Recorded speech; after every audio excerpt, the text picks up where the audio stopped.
that. Here we go.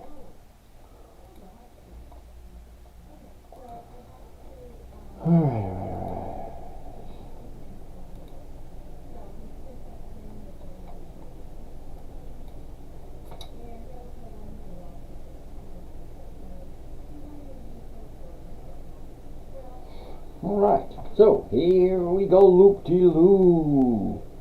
Alrighty. We're letting people know. We're moving. Hey, Kevin's here. Woohoo! Just getting started here, Mr. Kevin. Give me a minute. Some lights. Okay, it helped a little bit. I'll put this light right here. And it helped a little bit too. Why not? Alrighty then. Hey, hello there. Hey there. Hi there. It is Friday. Today is Friday. Good evening, everyone. Brandon, how are you today? Alright, just to let you guys know, Nasir, please, how can I get your phone number? Okay, Nasir, up here in the top left corner, okay, it says Dividend Stock Talk. Click on that. That will bring you to my bio. In my bio, you will find my email. Email me your phone number. I'll give you a call. Rude dude, happy Friday. Good for you. Anyway, everyone, hey, John, how's it going? My name is James. This is a Dividend Stock Talk, where I talk about and show you how to invest in dividend stocks for a safe, predictable, consistent 1% per week. Now, if you're a little rusty on your math, 1% per week is 50% per year. Now, Bama Redneck, what's happening? Happy Friday. Dude, shouldn't you be out taking the wife out for dinner or something like that? Not sitting here hanging out with me? I don't know, dude. Anyway, let's keep going. It is Friday evening. The first week of the fourth quarter is done and over with. On my way home. Cool beans. Brian, how are you doing? All right, hey, Redneck, let me know where you're taking your wife out tonight. You made a lot of money this week. Take the woman out. Treat her nice tonight. Hear me, brother? All right, Friday. First week of the fourth quarter is done and over with. Means we have 12 weeks left to go to the end of the year. 12 weeks, that's it. Roger, how are you doing today? So, let's get started. As I said, this is James from Dividend Stock Talk, brought to you by the 10-Minute Trader, where I invest dividend stocks for weekly cash flow for a safe, predictable, consistent 1% per week. CELH. Camillo, how are you today? I'm not really quite familiar with that one. CELH. Alright, we'll take a look at it, see what it says. Egist. I got a question up here and I couldn't read it. What was it? Inspire me more. How are you today? Okay, come on. Question. I love you. Thank you. Alright, for that, I'm not even going to look at that. Anyway, let's go take a look. Okay, let's go take a look, see what happened during the week, see if anything makes sense. Black Watch Medallion, Hormel, really? Brian, Apache. Hormel, HRL, Apache, APA. Alright, that being said, let's jump on it. We're going to take a look at CELH. It was the first one on the list for today. Now, like I said previous nights, JP Morgan. Roger, really? JPM. Now, we're going to take a quick look at CELP. Is that right? No, CELH. Waiting for data. Oh, check it out. $30. Celsius. Wait a second. Celsius Holdings. I'm pretty sure Celsius Holdings doesn't have 20 years of weekly options. Yahoo Finance. CELH.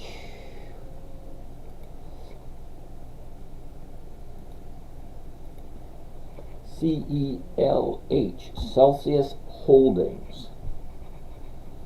Yeah, dude, sorry. Celsius Holdings has no dividends at all.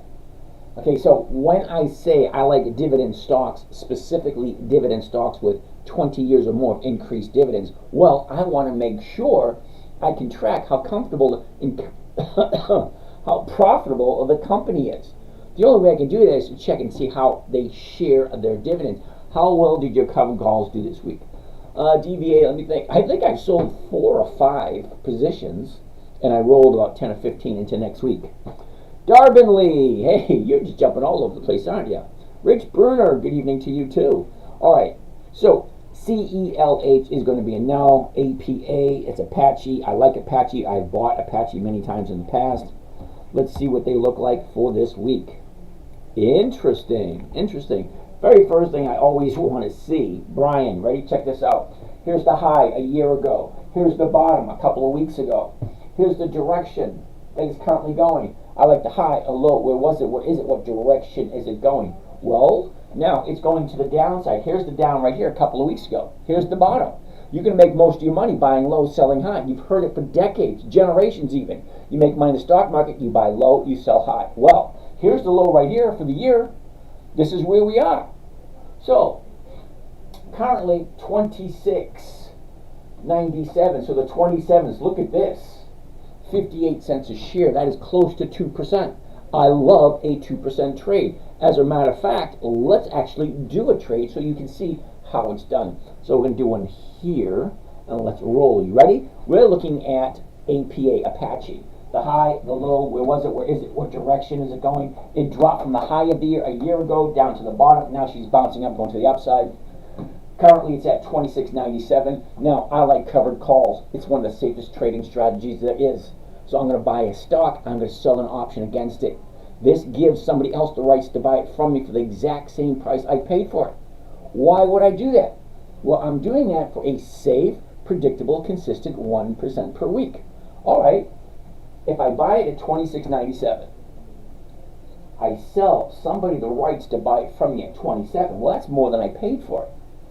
I'm going to pick up 58 cents a share.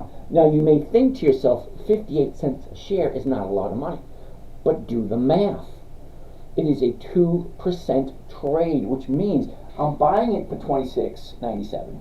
I'm selling it for $27. I'm making 2%. Well, that's not a lot. But here's the thing. If I make 2% every single week, that's over 100% per year. Now, I'm averaging around 1% per week. Okay, but I don't mind taking a 2% trade, because every once in a while, I'll do a trade that doesn't give me 1%, and companies like this make up for it. Okay, let's take a quick look. Now, just because the numbers work, you know, what am I buying it for, what am I selling it for, what's my rate of return, all that kind of nice, neat, fun stuff. Is it the right time to buy? Well, the chart, by reading the chart, it gives you a good idea. Where was it? Where is it? Where is it going? Is it 100% accurate? No, it's not. But it gives me a good idea. Number one, never buy a stock that you do not know or do not understand. I know who Apache is. I have no problem buying them and holding on to them. So let's take a look at the numbers. A year ago, we opened up at 38.14. Oh, I gotta do this. Okay, here we go. 38.14 a year ago. The high of the year is 43.63. That's about a year ago. And then she drops throughout the whole year. Makes the bottom right here. I want to see that right there. Now, we zoom into that, the last 90 days. Well, this is the last 90 days. Well, here's the high, here's the low, here's what it was, here's where it is. Look at the movement. Up, down, up, down, up, down, up, down, up, down, up, down, up. Okay, could it continue up? Yes, it could. It also could turn around and come back down again. Is that what it's going to do? Well, only time's going to tell. Okay? The questions you need to ask. Number one, always number one, does it make sense? Okay? Do I know who the company is? Am I okay owning the company at this current price? Am I ready to hold on to it and collect those ever-increasing dividends for years? Great. Well, I buy it in the hopes of selling it within a week or two, because I really don't want to hold on to anything. I want my money to keep rolling. Keep rolling, give me that 1% per week. So let's continue looking. 30 days. Right here. Here we go. 30 days ago. Clear as a bell. Can you see it? 30 days ago, 26. Drops down to 23. Shoots back up to 26. Back down to 23 again. Now she's at 27. Well, could it keep going up? Yeah, it could. But here's the thing. If I buy it Monday, who's to say it's going to go up for another 5 days? So as much as I like the company, I'm not going to take the chance. I don't like buying at the high. Nobody ever says buy at a high and wait for it to go higher. No, they say buy low and sell high. At this moment in time, as much as I like Apache, as much as the numbers are attractive, it's this right here is telling me it's not the right time to buy it. So as much as I like it, I'm going to have to say not this week. We'll take a look at Apache in 2 weeks from today. And it's not on the list, but it is now. APA. All right, Apache. That being said, the next one on the list, Roger wants to take a look at JP Morgan. Okay, JP Morgan, we know who that is. JPM. Nice movement every time. Whoops. All right, we'll do one more video here. Every time I see a chart, first thing, 5 things I want to look at. 5. High, low. Where was it? Where is it? In what direction is it currently going? Okay, the highs right here, we pulled back a little bit. Now it's a little bit of movement there. I want to zoom into that, take a look. But before I waste my time with that, I want to go and check what the numbers look like. Is it financially worth it to me to take a look at? Because there's 9,664 different companies to invest in. Is this the right place to park my money for a little bit? Am I going to reach my goal? It's a very short-term goal. All right, 211.34. The closest one is going to be the 210, which is 460. Well, that's a hell yeah. That's more than 1%. Great. Let's take a look at the chart, see if it's the right time. If it is, we're going to actually run through a trade so you can see what it looks like and how to do it. All right, let's get going. More likes can attract more viewers. Keep it up. Yay! All right, DJ Norm Love. DJ will take a look at AMT in a little bit. That's Applied Materials. Simone! Woohoo! Simone is in the house. How you doing, Simone? All right, let's finish up with JP Morgan. A year ago, we were at 144, dropped to the bottom of the year at the end of October of last year. Okay, that was 133.14. Here's the climb to the top.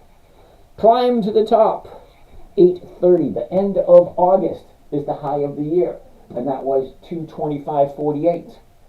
All right, from there, you see this is a classic move. Check it out. The classic move from the high of the year, it drops to a 30-day period. Back up, back down. Now she's going back up again. I love that kind of movement. Now let's zoom into the last 30 days. Right there. Last 30 days. Here we go. 30 days ago was the 30-day high. 3 days later, there's the 30-day bottom. I love a move like that. High to low. Where it's going next? It's going up. Well, it got up to 213, fell back down to 204. Now she's going back up again. How consistent is it going to go to the upside? Well, I like 2 days to the upside. If yesterday was a low, today is just 1 day to the upside.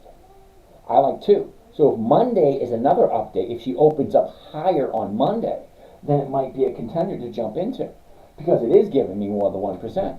Well, great. Let's actually do a trade and see what it looks like. Let's do it real quick. Now, we figured all that out, but before we do, let's take a look at the seasonality chart. Now, for those of you who don't know what a seasonality chart is, it's a chart that shows you a whole year of movement from January 1st all the way to the left to December 31st all the way to the right. The blue line represents the movement for this year. Okay, this blue dot, well, that's today.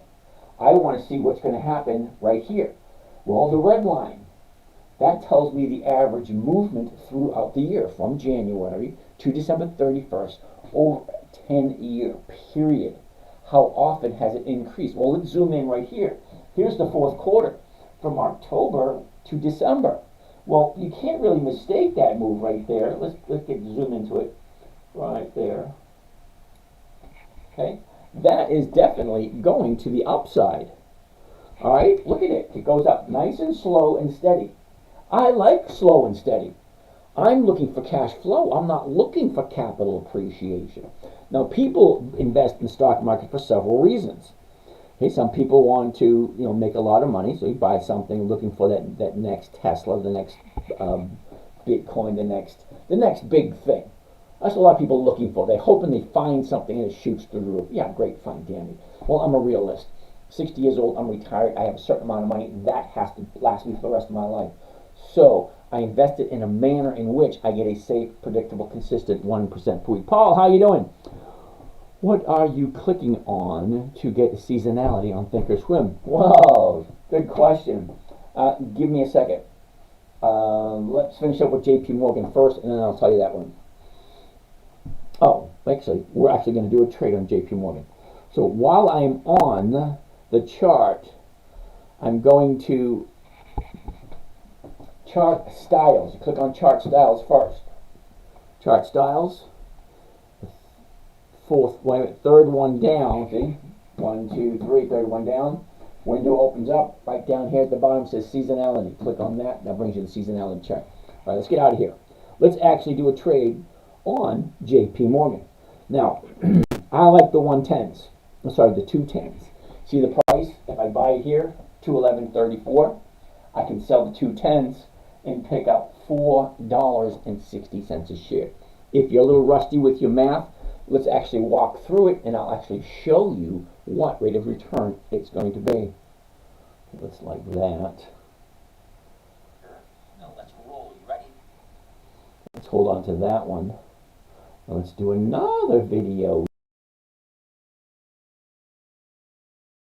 So we're actually going to do a live trade with JP Morgan. As you see what I have here, up on the top is the information on the stock itself. The open, the high, the low, the close, how much volume it was, and what's the current price, the bid and the ask. Okay, right now the current price, $211.34. Hypothetically speaking, that should be the price I'm going to pick it up for on Monday. Hypothetically, all these numbers are going to change. And it's going to do exactly what you see on TV. The numbers flash, the numbers move around, they keep changing. Change. That's what they do all day long. The best you can do is pick a number, say, yep, that works for me, click it, tick it, and go. All right. So, first thing I want to do is change it from a single option strategy to a covered call option strategy. This little button right here, where it says spread single, I want to click on it. It drops down, and these are all the different trading strategies. Do yourself a favor. Don't even bother looking at them. There's so much information. You will be going through that for weeks or months. It's extremely complicated, but it is profitable. But here's the thing. If you're just starting out, at least get good at the simple, easy stuff first. People always ask me, James, why are you giving all this information away? Well, this is just a stair step. This is just an entry into stock trading. Number one, it should make sense. Number two, it should be easy. You should not be afraid to take control of your own money.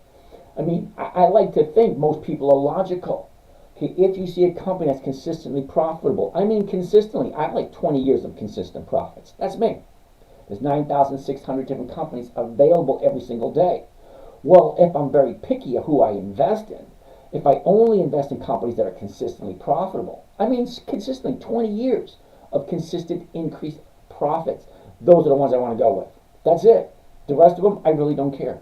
And I know that may sound bad. There might be some really great people working at these places. But if I'm not making money from them, if I have nothing invested in them, okay, I'm terribly sorry. If you go to work every day and you put your 40, 50 hours in every work, but you have a boss that's skimming or doing something that's not making a profit on a yearly basis, I feel sorry for you. I only like to stick with companies that are consistently profitable. That being said, let's continue to move. I want to open up the covered stock right there. Everything changes. See that? Like I said, I want to look at the 210s. It's right here. So let's click on the 210, and I want to buy it. Right there, 210s. There it is. Now, it pops up. I already have it set for 10 contracts. But here's the thing.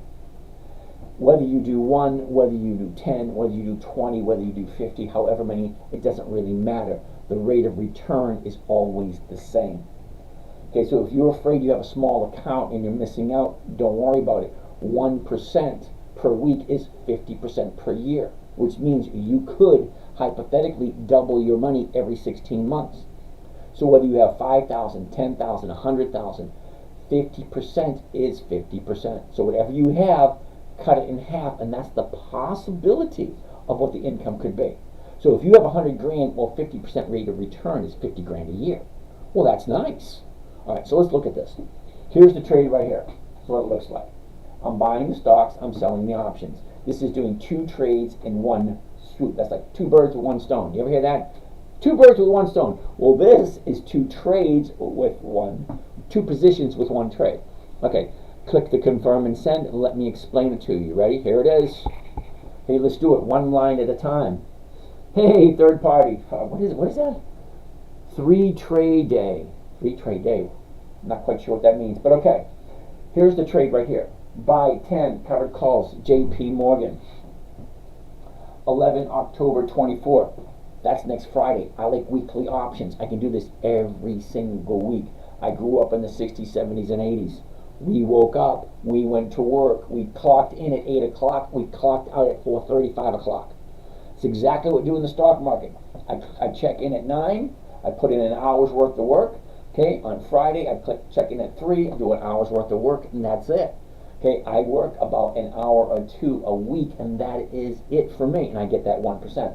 All right, so anyway, buy 10 covered JP Morgans, 11 October 24, that's next Friday. The 210 call, remember I told you I like the 210 in this example. Now, JP Morgan, I want to change that to a market order. I don't like, I'll leave it different, it's just an example. Next line is break even stock price. So when you're doing a weekly option, you're buying the stock, you're selling the option, you're selling your rights. So whoever buy that option from me has the right to buy the stock from me anytime between Monday morning when I sell it and Friday afternoon when it expires. Okay, that's what options, they expire. The ones that I like expire every Friday. Okay, I have the privilege, or yeah, I'm going to call it privilege, of being at a certain age. So I'm retired now. I don't have to go to work. So I have time to do it. So I don't mind doing it. I enjoy doing it. I've been doing it for the past 20 years. But now that I'm retired, well, I do it more and then I share with you guys. Okay, I didn't share this kind of stuff last year because last year I was working. Okay, break even, 206.55. Well, right now it's at 211. If it's at 211 now and my break even is 206.55, as long as the stock's above 206.65, can I ask a question? Fupa Face, yes you can. What the heck name is that, Fupa Face? Yeah, ask away. As long as the stock is above 206.55 come Friday the 11th of October, because that's the option I'm selling, okay, I will be in profit. Now I would like it to be above 210, because currently right now it's at 211.34. Okay, if she's above 210, great, wonderful. But my break even is 206.55. Well, wonderful. Now my maximum profit on this particular trade is 3,400. I have a question. Will crypto last?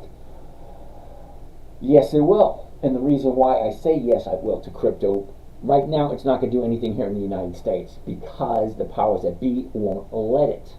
Okay, so as soon as you can go to Dunkin' Donuts and buy yourself a coffee, as soon as you can go to Starbucks, buy a coffee, as soon as you can go to the gas station, fill up the gas tank, using cryptocurrency, great, wonderful, I'm all in.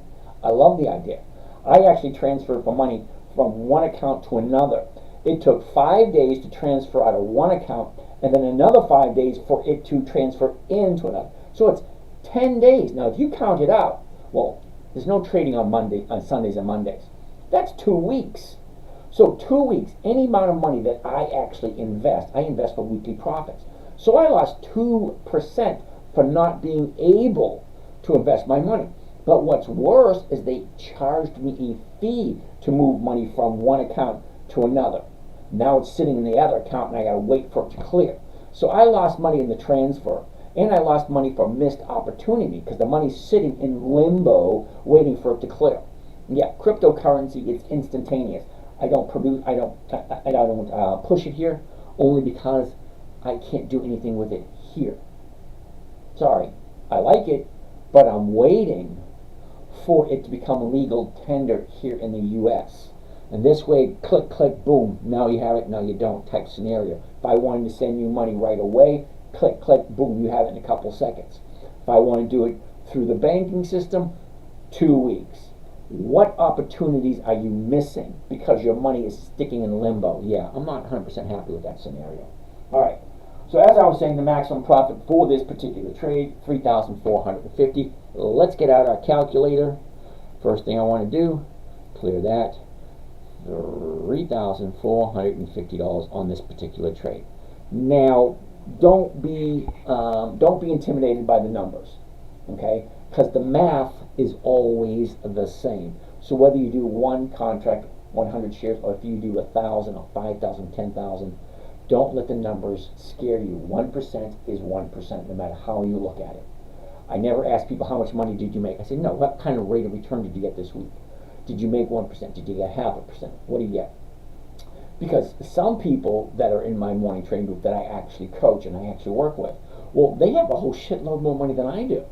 Well, how are you going to feel if you're learning from someone that only makes X amount and your students have, 10X? Okay, I don't look at it that way. Okay, what did you make? Did you make 1%? Great, awesome. You're on the roll for 50% per year. We're all different. We all have different goals. I missed which company you are looking at. Rich, we're looking at J.P. Morgan. All right, so let's keep going with the example. I'm going to do it twice. I'm going to do it doing 1,000 shares, which is 10 contracts. And I'm also going to do it with 100 shares, which is 1 contract. Then you'll see that the numbers really don't matter. All right. Now, my profit is $3,450. Great. What is it costing me to buy 1,000 shares of this company? Uh-oh, I was going to do a live trade. I didn't finish it. Imagine that. Come on, keep on rolling. There we go. Okay, so what is it costing me to buy 1,000 shares of J.P. Morgan? Here's where it gets scary. Are you ready? $206,000. Most people can't do that.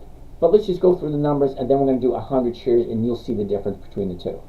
Okay, so we're going to divide the profit. Paul, if you are buying 211 and selling 210s, aren't you losing $1 per share? Yep. Good point. Let me continue with the example, and you'll see where it comes from. All right, so $3,450 is the profit. If it's costing me 206, I want to divide it by the initial investment, 206,556. Well, that is a rate of return of 1.67. So it's like 1.7%. Okay, fine. Let's change it up a little bit. Okay, let's bring this down here. Let's get rid of that, and let's change it to just 100 shares. Okay, 100 shares. Okay, well, now 100 shares. Look, my break-even is the exact same. My profit is now $345. So let's get the calculator out. Clear that.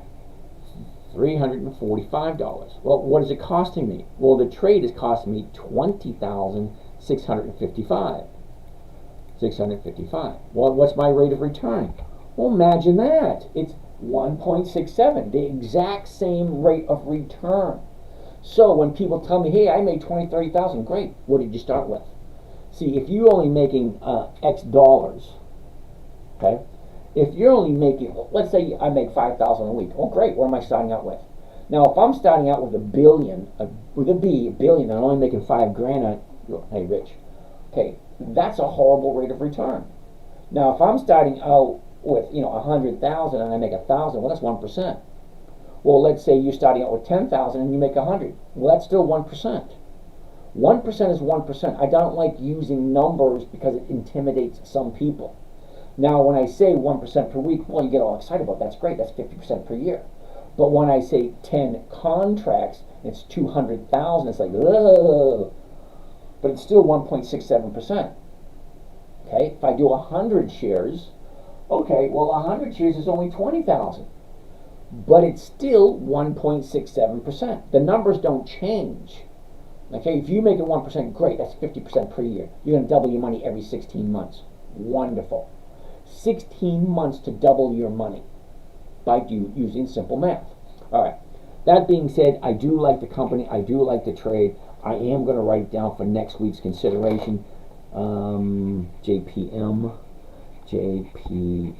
I wrote it down and I circled it for next week. Yay! All right. DJ Norm wants to look at applied materials. All right. Let's get out of here. Let's get out of here. Let's get out of here.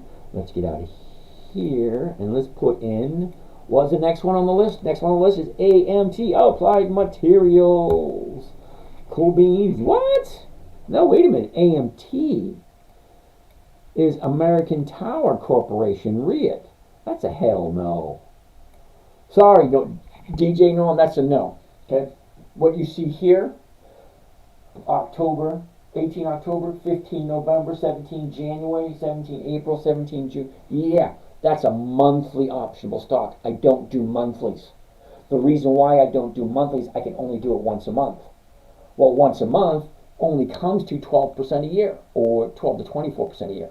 It's only 12 times. I can only write a covered call once per month. Now, with a weekly option, well, I can do that 52 times a year.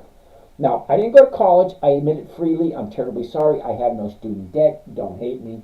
I took the road less traveled. I got out of high school. I went into the service. Got out of service. I opened up my own business. Okay, terribly sorry. I didn't do the college thing. But I do know if I'm collecting checks, I would rather get 52 weekly checks than 12 monthly checks. The numbers just work better for me.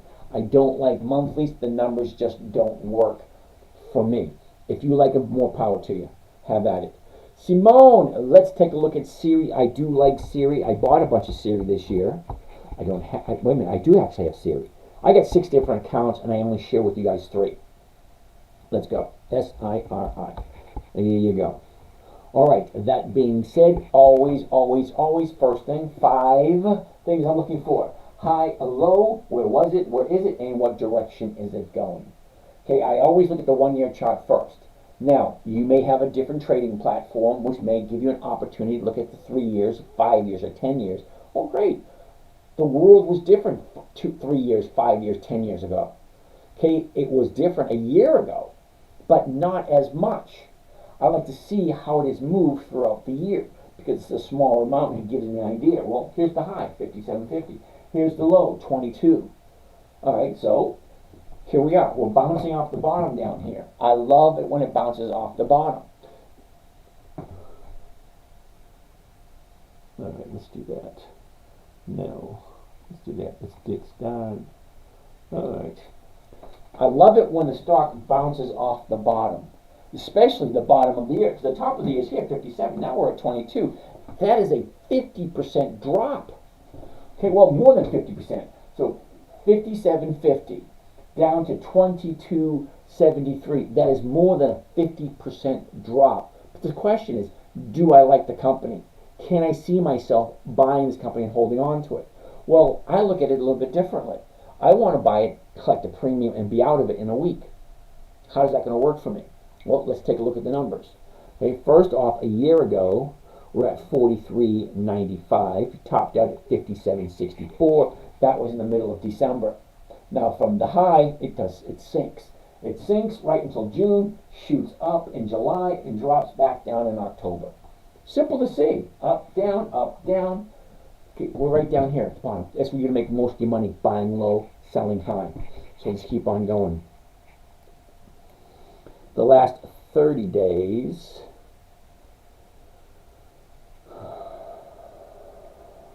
we want 94, 94, 94. 94, there we go. All right, so 30 days ago, wow. 30 days ago, here's our 30-day high, 32. Drops down to, what was that, 23? Back up a little bit, back down again. And the bottom is, we have a double bottom on Tuesday and Wednesday. Right? And that was 22.50. Now, I do own some Siri myself. 22.50 is not that bad. But let's take a look at the numbers. 22.82 is the closest. It is what I could buy it for on Monday. Well, the closest price to that is going to be the 23. And that's going for 38 cents. Okay, like I said, I didn't go to college, but I do know that is more than 1%. If you're having issues with your math and you don't know what 1% is, look at the price right here. 22.82. Take the decimal point, move it over 2 places. So 0.22, which is 22 cents, or 23 cents. That's 1% of 22.82. Just move the decimal point over. All right, so you come down, the closest one's to 23. That's 38 cents. That's a 1.5. That's 1.5% for 1 week.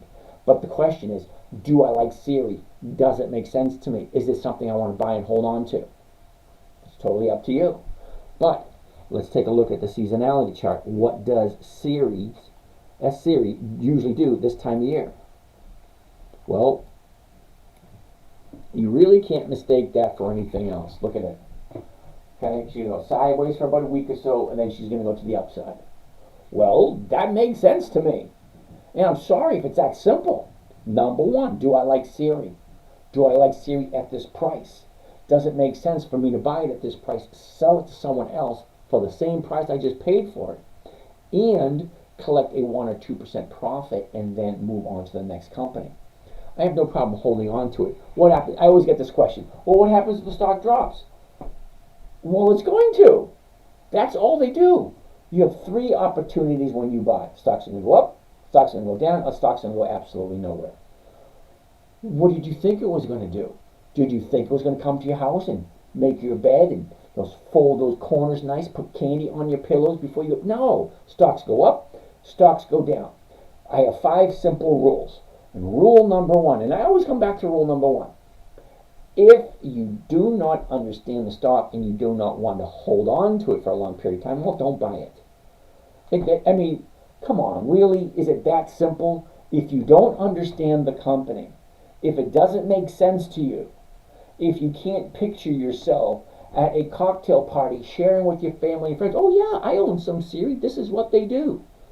If you can't have that conversation with someone, then don't buy it. Never buy something you don't understand. That's simple. Now, the trading strategy I'm showing you was created for my 9-year-old daughter, and she got it. It was simple. If you don't understand it, don't buy it. That's simple. Rule number 2, never sell at a loss. It defeats the purpose of the whole game. Okay, Carmelo Marquez, ¿qué pasa, amigo? ¿Cómo está este señor? Alright, VC, V-I-C, I'm not 100% sure who VC is.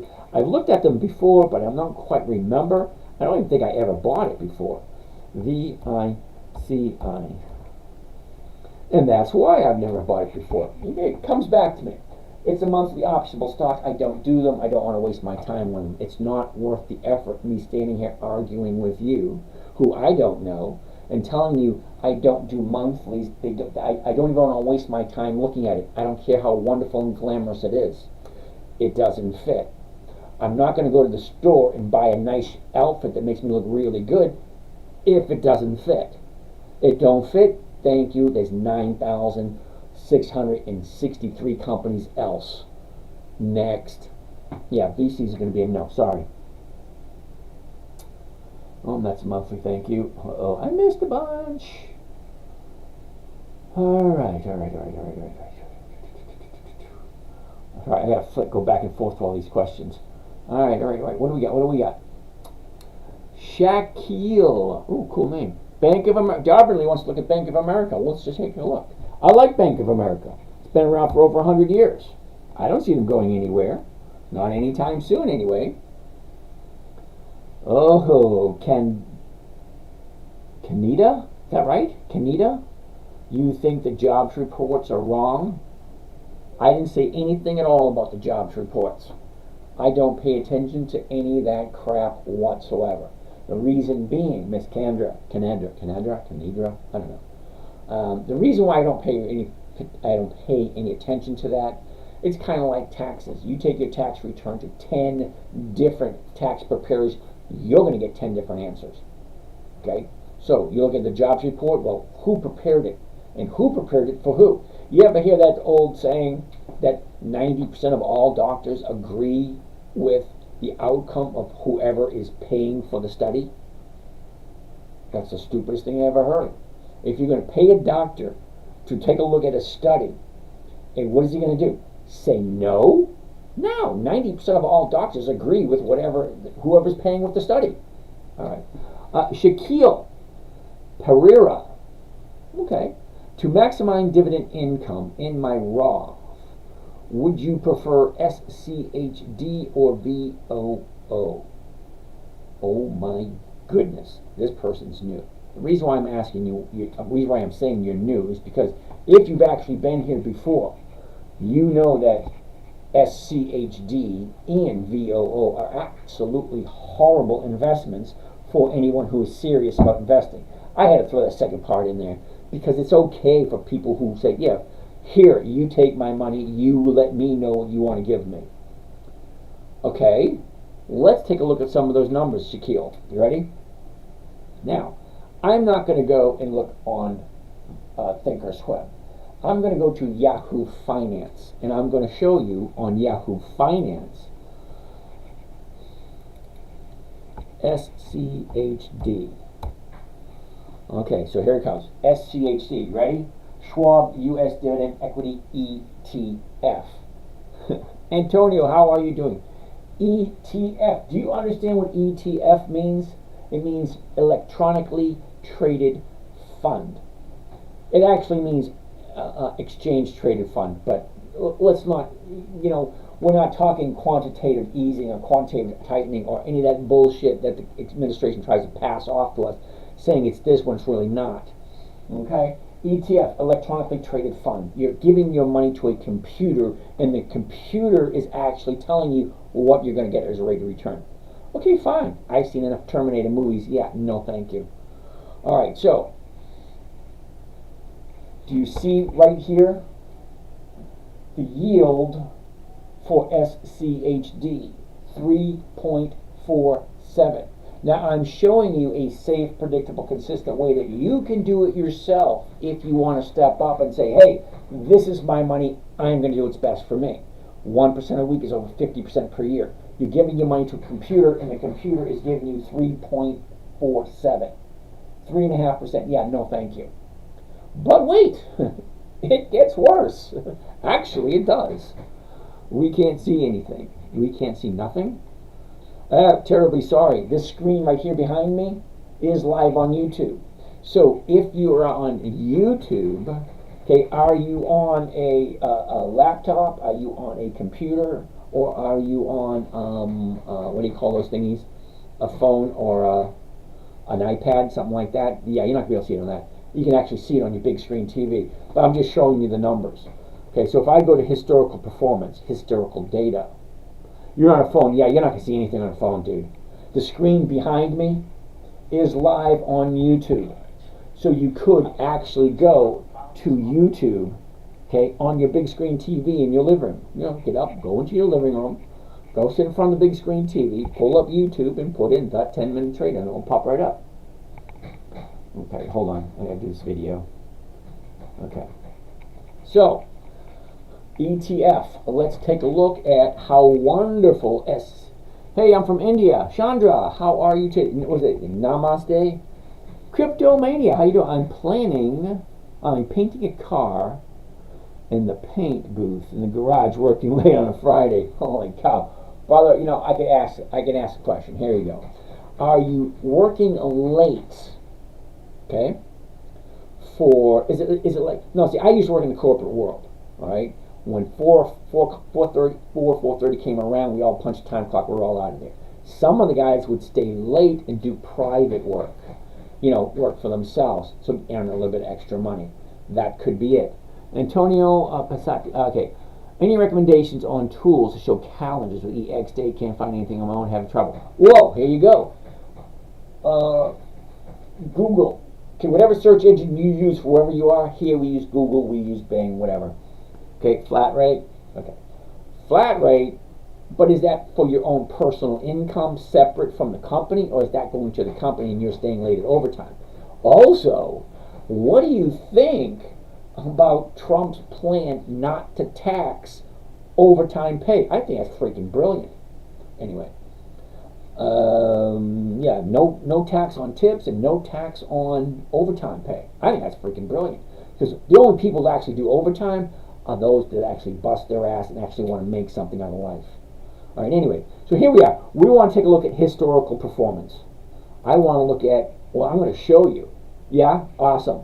Yeah, all right. So I want to look at how consistent, Shackley, I want to see how consistent this is with increasing their dividends, because that's what I'm looking for. So I want to go to maximum amount. Okay, so what's being shown here are all the dividends this company had paid Even if I'm Canada, look, way to go. So I want to look at how consistent they are with increasing their dividends. Now, if you don't know this, a dividend is a portion of the profits that the company gives to us. You and me, we are the investors. Okay? The investors, we buy and we sell the stocks. When you buy the stock, you become an owner of the company. As an owner of the company, you're entitled to some of the profits. Oh, yeah, you wanted to take a look at somebody want to take a look at the calendar, an EX dividend calendar. Yeah, go to Google and you put in the search engine EX dividend calendar, and a whole bunch of them will pop up. All right, so let's take a look at the dividends with this company. Now, see the very first dividend they paid? 2011, 13 years ago. Now, when I invest in a company, I want 2 decades, 20 years of increased I'm going to say it slow so you can hear me. 20 years of increased dividends. So, if the company is consistently profitable and a portion of the profits goes to the investors, logic, reason, common sense tells me if the dividends keep increasing, well, the profits got to increase too. So you have over 300 companies. Well, we'll get to that in a second. Hold on. Well, let's look at the dividends on this piece of crap. Thank you, but shows all thousands of companies and not the ones we want. Yeah, I get that. You asked for a dividend calendar. That's where the dividend calendar is. Okay, you got to go to a dividend calendar that allows you to import your own stocks. He said, I don't know any place where you can go to get the calendar and siphon out all the ones you don't like. Okay, the ones for Think or Swim, what I like.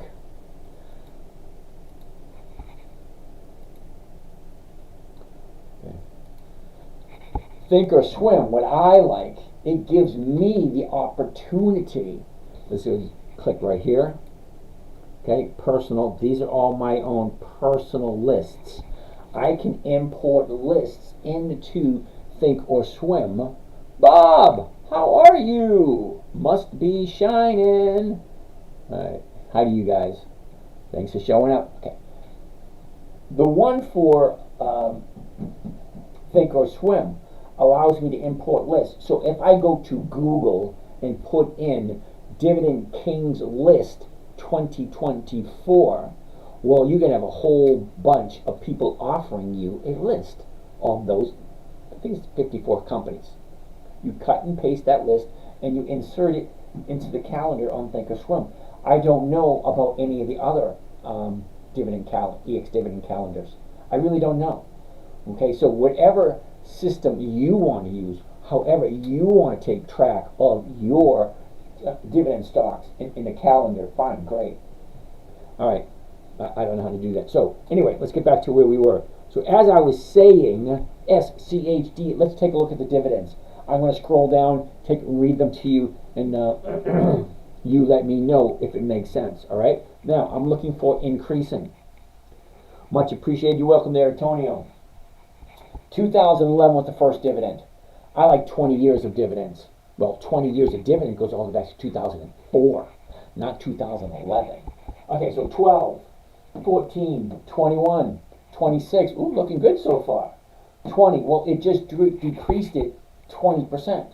So from 26 to 20, that's a decrease of 20%, 30%. No, 20%, I was right. It's 20, 23 to 25, 25 to 27. To 25, backwards again, 10% decrease.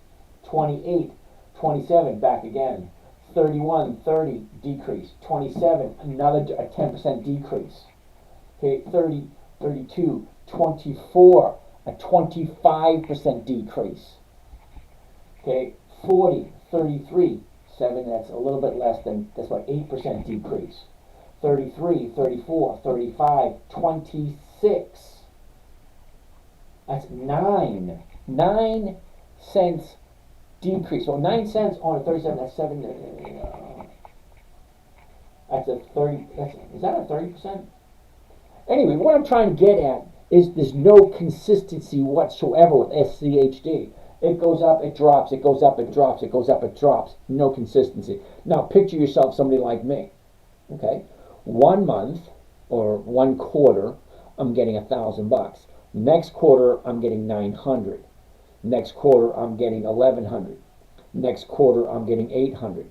Next quarter, no consistency. No, thank you. Okay, VOO is the exact same. Okay, no consistency on the increases of dividends. So let's look at VOO. VOO.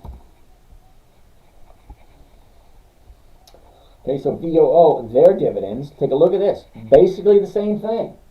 2011, 69 to 57. Well, that's going backwards. Okay, 57, 64, 69, 94, 67, 30% decrease. 74, 79, 91, 78. What is that? 13-cent decrease, which would be somewhere around 15% decrease. 81, 88, 98. Page isn't responding. Okay.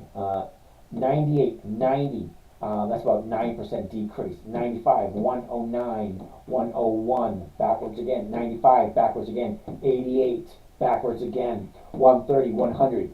30% decrease. 101, 118, 108, backwards again. Same thing. Neither one of those companies that you asked, SCHD or VOO, have any halfway decent returns whatsoever. Okay, at least VOO is SCHD has a better rate of return. VOO 1.28. This is the part where I say, what the hell are you thinking putting your money into a piece of crap like that? Who sold you this piece of crap? Now, I don't know if you ever heard of Susie Orman, okay, but she actually comes out and says, you know what, in my younger days working for whoever they worked for, I don't want to use their name, whoever she worked for, her boss would actually tell her to sell this product. Whether the product was good or not, she got paid a commission and she was told to sell crap to people.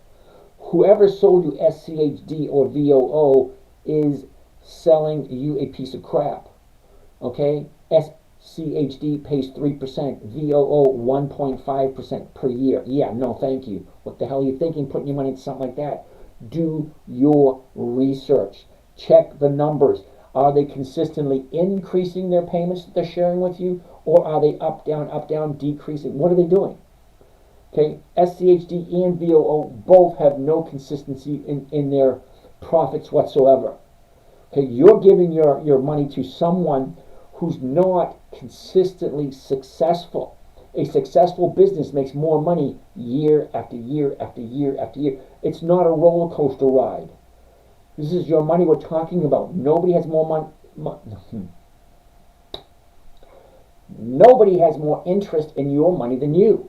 It is your money. You worked for it. Make sure you do research before you buy anything. I always tell people, does it make sense? So if you're taking a look at SCHD, well, take a good look at it. Don't just take one of those shiny pamphlets they give you and they say, oh, you're going to get a monthly income. Yeah, but the monthly income is going to come to 1.3% for the year. So you put in all your money, you're getting a 1.37% per year in VOO. SCHD is giving you what, 3.5? Whoop-de-doo. Okay, what I'm showing you here is a strategy they made for my 9-year-old daughter. In 2008, she gets up on my lap and says, Daddy, can you teach me to do what you're doing? I said, okay. So for a 9-year-old, it had to be simple. Safe, predictable, consistent, no way to lose. That's an excellent recipe for success. Simple, safe, predictable, consistent, no way to lose. The 5 rules. Simple rules. We're not talking complications here.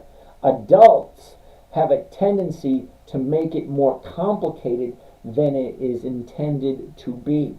Rule number 1, never buy something you don't understand. Never buy something you don't want to hold on to. Buy it as if you're going to hold on to it. It's like a mini marriage. It's like, oh, I love this company. I want to buy it. I want to put my money into it. If they have 20 years of increased profits, we haven't got to that part yet.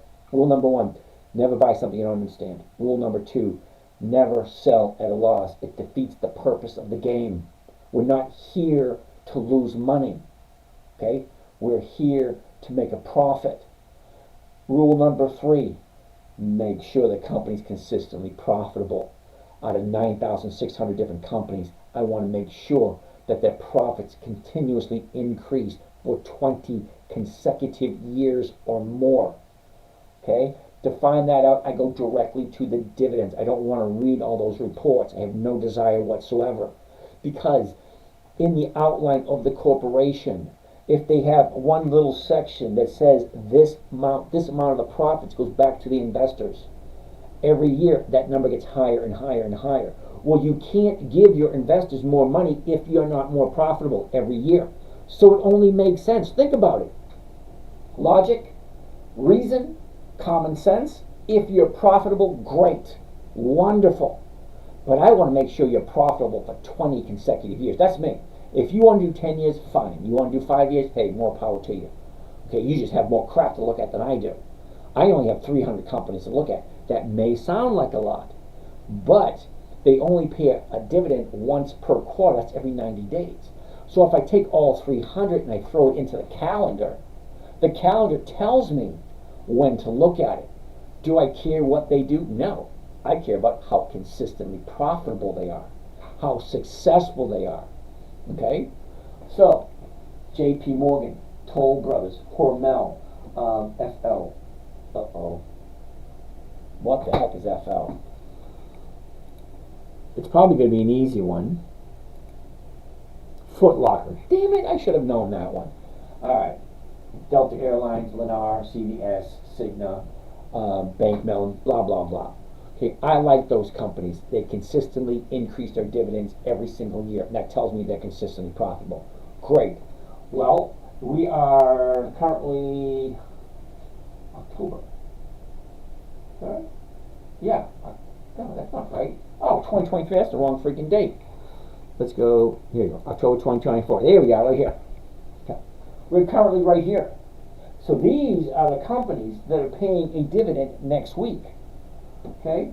Microtechnology, Bank Mellon, Gap, Lennar, Delta Airlines, AT&T, Verizon, AEL, Toll Brothers. That's just this one list. Now I have about 8 or 9 lists, so I have plenty to look at. But those are the only ones I'm looking at for this week. I could care less about these ones. I could care less about those ones. I only want to focus on who has their dividend coming up. Because the reason I do that is because just before the dividend date, these little green dots, the stocks have a tendency to increase in value. So if you know when a stock is going to increase in value, well, that's valuable information. It's just valuable information. It doesn't mean anything. What you do with that information, that's where the value lies. Are you going to buy the stock and just collect a couple of pennies that increases? Are you going to buy the option and collect more? Okay, what trading strategy are you going to use? Well, the one that I teach here for free, no strings attached. It's simple, it's safe, it's predictable, it's consistent. 1% a week is the goal. It's simple, safe, and predictable. 1% per week is the goal. That's over 50% per year. Slangy, stocks are worthless if all the companies close. Okay, I'm going to agree with you there. But, I love it when people have that doomsday type scenario thinking in their head. Now, let me ask you a question, considering you think these companies are going to close. Now, we're in an interesting economic time at the moment, right? We can all agree on it. Can't deny it. A lot of crap happening in the world at the moment. So here's the question. Over the last 100 years, what have we seen? We've seen World War I. We've seen World War II. We've seen Korea. We've seen Vietnam. We've seen Afghanistan. We've seen all the desert storms. We've seen all the crap happening over the Middle East. We've seen the Great Depression. We've seen the stock market crash. We've seen the oil embargo. We've seen the financial crash. We've seen the housing bubble collapse. We've seen a dot-com bust. We've seen Y2K. We've seen a lot of shit over the last 100 years. Okay? So, all that crap's happened over the last 100 years, but what hasn't changed? Coca-Cola's been making Coca-Cola for 140 years. Did you hear that? Over 140 years. You honestly think, seriously, honestly think that Coca-Cola is going to stop making Coca-Cola? Hell no. Okay, you think Johnson & Johnson's going to stop making Band-Aids? Well, how about Colgate-Palmolive? You think they're not going to make mouthwash and toothpaste and toothbrushes anymore? Think what you're saying through seriously. Okay, during the financial crisis, okay, stocks lost anywhere between, I don't know, 70 to 90% of their value. Lots of CEOs are quitting. Got it. We also see tons of company close. Yep, we always see that too. Okay, there's a reason for all that.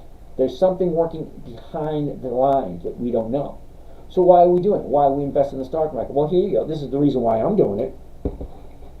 Because although our dollar may collapse, okay, because of the BRICS nation and all this kind of crap and the cryptocurrency, yeah, it might. But you know what's not going to change?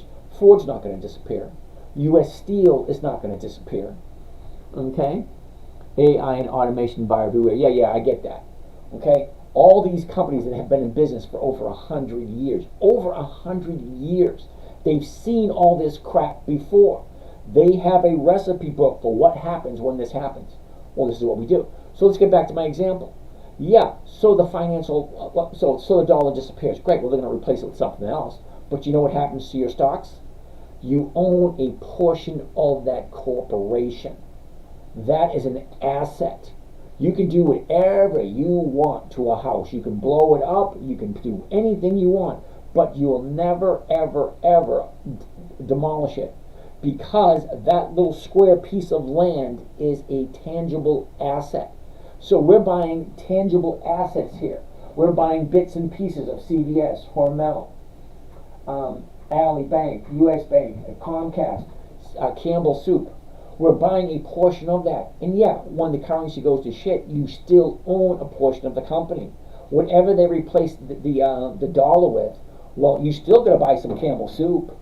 You're still going to buy some your phone bill with AT&T or Verizon. Okay? No matter what happens, owning an asset, Coca-Cola is still going to be here in 20, 40, 50 years. If you buy stock in Coca-Cola, well, yeah, the dollars may disappear, but the portion of stocks you own will never disappear. Once you own a part of the company, well, that's yours until you decide to sell. Okay, so if I own a portion of this company, this company, this company, and this company, no matter what happens in the economy, well, they're still making Coca-Cola, they're still making cars, if they're still having cell phone service, well, I'm getting a portion of the profits because I own part of the company. That's what we're doing here. We're taking our money and we're putting into an asset that is going to generate a cash flow. Now, do we know what's going to happen at the end of the year? No. Do we know what's going to happen next year? No. Do we know what's going to happen in the next 5, 10, 15 years? No. But I do know, I have a good feeling. I could be wrong. I have a good feeling that Coca-Cola is going to be here in 5 years. How do I say that? Well, it's been here for over 140. What has changed in the last 140 years to make you think Coca-Cola is just going to say, you know what, fuck it, we did enough, had a nice run, let's leave. It doesn't work that way. People at Coca-Cola are going to continue to make Coca-Cola. All right? Okay, so never buy a company you do not understand and you do not believe in. Okay? SCHDVOO, no thank you. The numbers are absolutely horrendous. So let's look at something a little bit better. Okay, VC, no. American Tower, never heard of it. You think job report is wrong? Okay, Kanita, I don't actually pay attention to the jobs report. Because whoever made the jobs report made it for someone to see the numbers in which they want to see. I don't trust a damn thing that comes out of the government. I sold out TSLA planning to sell out my NVIDIA. Any advice? Yeah. Buy something you believe in. Find a plan. Here's again a 3-step, 3 rules, a 3-step, what do you want to call it, to success. Work hard, live right, find something you believe in. Very simple. Work hard, live right, find something you believe in. Okay, I don't like Tesla, TSLA. I don't like NVIDIA. Neither one of those fit into my my little world, I want to say, my investment strategy. I like companies that have consistently increased their dividends. NVIDIA, they have a 1 penny dividend. 1 penny. No possible way they have 20 years of increased dividends if their dividend is 1 penny. Yeah, sorry. TSLA, I don't think they have weeklies. I think they're only monthly. I don't know. I don't trade it. But let's take a look at it. TSLA. It's a weekly. Cool. It's at 250 bucks. Let's take a look at, having a problem. TSLA. TSLA. Oh, let's see. How much dividends are they paying out? 0. Okay, why would I invest in a company that doesn't share their profits? Think about it. If I'm going to invest my money in your company, what are you telling me? I don't get any money until I sell? That doesn't work for me. What do you think about Forex trading? It's a young man's game. Okay, I don't want to sit in front of the computer. And it's almost always news driven. Think about it. Forex, you're trading one currency against another. Well, what do you know about what's going on in Japan? What do you know about what's going on in China, South Korea, Vietnam, England, Germany? What do you know about what's happening in each one of those countries in order for you to feel confident about exchanging, one currency for another? Well, you're getting your information from the news. Well, the news is bought and paid for. It's biased. They're telling you what they want you to hear. Market manipulation is terrible in Forex as well. Yeah, I get it. Okay? So that's why I like to stick with good quality dividend stock companies, because they've been around for over 100 years. They've seen a lot of shit. All right, then I make sure the numbers work. It's a simple rule, really, if you think about it. So let's keep on going. Badfish sold Advanced Auto Parts 38 and 3650 puts that expired worthless this week. Thinking of doing an AAP covered call on Monday. Interesting. Let's take a look at it. I like Advanced Auto Parts, AAP. First thing I always want to see, always, the high of the year, the low of the year. Where was it? Where is it? What direction is it going? See, up, down. It's bouncing off right here. I love it, bouncing off of the bottom, because you make your money buying low, selling high. Now, people tell you make your money when you sell. No, you don't. You make your money when you buy it. Okay, you make your money when you buy it. What would you do with $1,000? Pizza party. Seriously though, if you're starting out with $1,000, you're gonna have to start with a different strategy. And there's not very many stocks you can buy and buy 100. Because when you do a covered call, you need 100 shares. Now, there are some companies that are $3, $4, $5, $6 that you can do, 100 shares and sell one contract. But 1% is 1%. So $1,000, you're only going to make $10. $10 a week. Okay, so $10 a week is slowly going to add up. But when you're at the lower amounts, the consistency of your increasing, your deposits into your account. You should always pay yourself first. You work 40, 50 hours a week. The very first bill you pay, it should be yourself. 5%, 10%, whatever amount it is. Find it, pick it, stick with it. Always pay yourself first. Because if you're not being taken care of, well, where the hell is the money going to come from? Okay, we're the only species that has to pay to live here. Must be shine. How do you get a dividend? Like, how much of the stock do you have to buy? Well, that's an interesting question. Now, to qualify for dividend, hold on. How did you overcome your darkest moments in investing and trading? It's a learning process. You make a mistake, it hurts a lot, you don't sleep for a few days, and then you say to yourself, I ain't doing that again. Okay, I lost $91,000 in 1 week because I thought I was smarter than I really was. Okay, I bought something, I put all my money into one position, it went the wrong way, I got a phone call from the broker and said, excuse me, Mr. James, you are done. Okay, I've never heard of anybody else getting that phone call but me. I talked to lots of people. Who has ever gotten a phone call from that broker and it went like this? Hello, Mr. Gardino, you are done. Not hi, hello, how are you doing, how's your day? You are done. We're liquidating your positions to cover your shorts. Fine.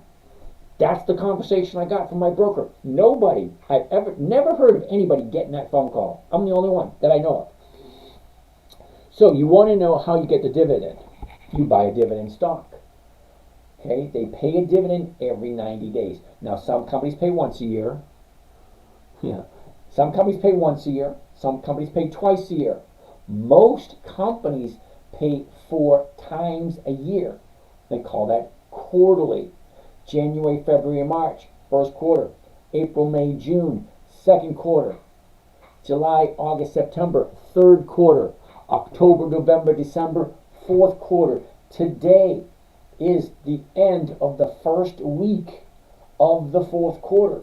We've got 12 weeks left to go. There's 13 weeks in every quarter. So if I'm looking at 300 companies a quarter, and we got 13 quarters, 13 weeks. Well, 1 week is done. We got 12 left to go. Okay, so you can buy one stock, collect a dividend. You can get 101 stocks and collect 101 dividends. It's always per share. So if it's a 59 cent per share, you buy one share, you get 59 cents. You buy 10 shares, well, you get $5.90. So on and so forth. Okay, let's keep on going. All right, AAP is what we're looking at. High, low, was, is, direction. Here we go. It's bouncing off this. 38.79 is the current price. So the closest strike price to 38.79 is going to be 39. 38.79. 39 is going to be the closest. The 39 is going for 63. That is this much less than 2%. How do you figure that out? Well, 1%, you take the decimal right here, 38.79, 38.79. Take decimal point, put it over 2 places. 0.38, well, that's 38 cents. 38 cents is 1% of a $38 stock. So the premium that I collect on the 39 should be 38 or higher. Well, it's 63. That's almost 2%. I love 2%. So you said you sold it at 38. Let's zoom in first.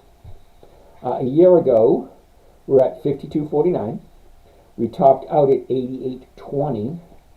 Okay, we had a little bit of a gap down here on the towards the end of August. The bottom, right here, last 30 days. Ooh, take a look at that. That looks cool. Now, what do I mean by that? 30 days ago was the 30-day high.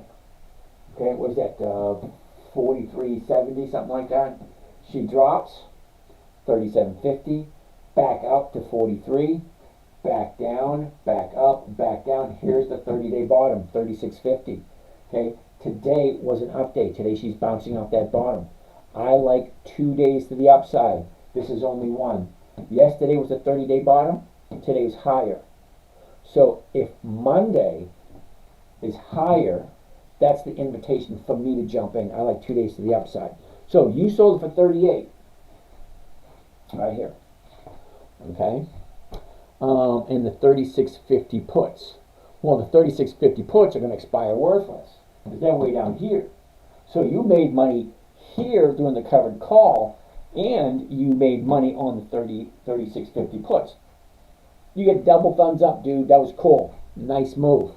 So next week, if you think about it, if she is bouncing off, I would sell the 40 puts, buy the covered call, and sell the 39 calls. Then we get, income coming from either way. Okay, so the 40 puts, those are going for $1.64. That's like a 4% trade. Okay, the 38 calls, that's almost 2%. So the covered call would be 2%. The cash secured put, if you're doing the 40, well, that's 4%. The 39, it's 3%.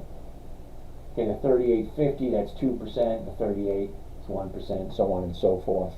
Okay, it's always a numbers game. Always weigh the pros and cons about the numbers that you're looking at. So let's keep on going. Chapo in Charlie's World.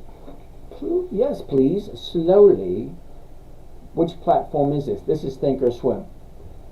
Next best price. G Money, how are you today? It's a civil duty to share the knowledge and help others. You know what? I believe that. I do. Okay, I retired in November. So I've been retired for almost a year. Okay, like 10 months. November. Okay. So here's the thing. I felt, and people say, well, I got a calling. Well, I did. Okay, I want to share what I have up here. I don't want to take what I have up here to the grave. I want to make videos. Now, I'm working on 7 different cameras. Okay, 1, 2, 3, 4, 5, which means I'm broadcasting out to a bunch of different places with the hopes that my information is being assimilated and then people start asking questions. Okay, you don't have to believe me.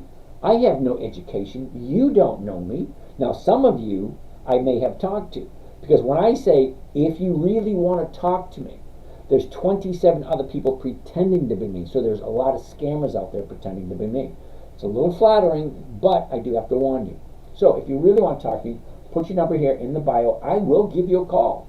And don't be surprised if I give you a call. If you don't answer the phone, I can't help you out. Okay, I do call. Sometimes people don't answer the phone. Or some people say, I didn't know it was you. Anyway, so yeah, I believe that too. It's a civic duty to share your knowledge to help others. You're right, absolutely right. That's why I'm here sharing this information for free. Now, I do have a paid service for those that are really serious, because I'm a firm believer. Listen closely. I'm a firm believer that those who pay attention. Those who pay more attention. So for those of you guys here for free, yeah, you're getting free information to learn how to get 50% per year. Okay, it is recorded live on YouTube. So you can go back and watch all these videos over and over and over again.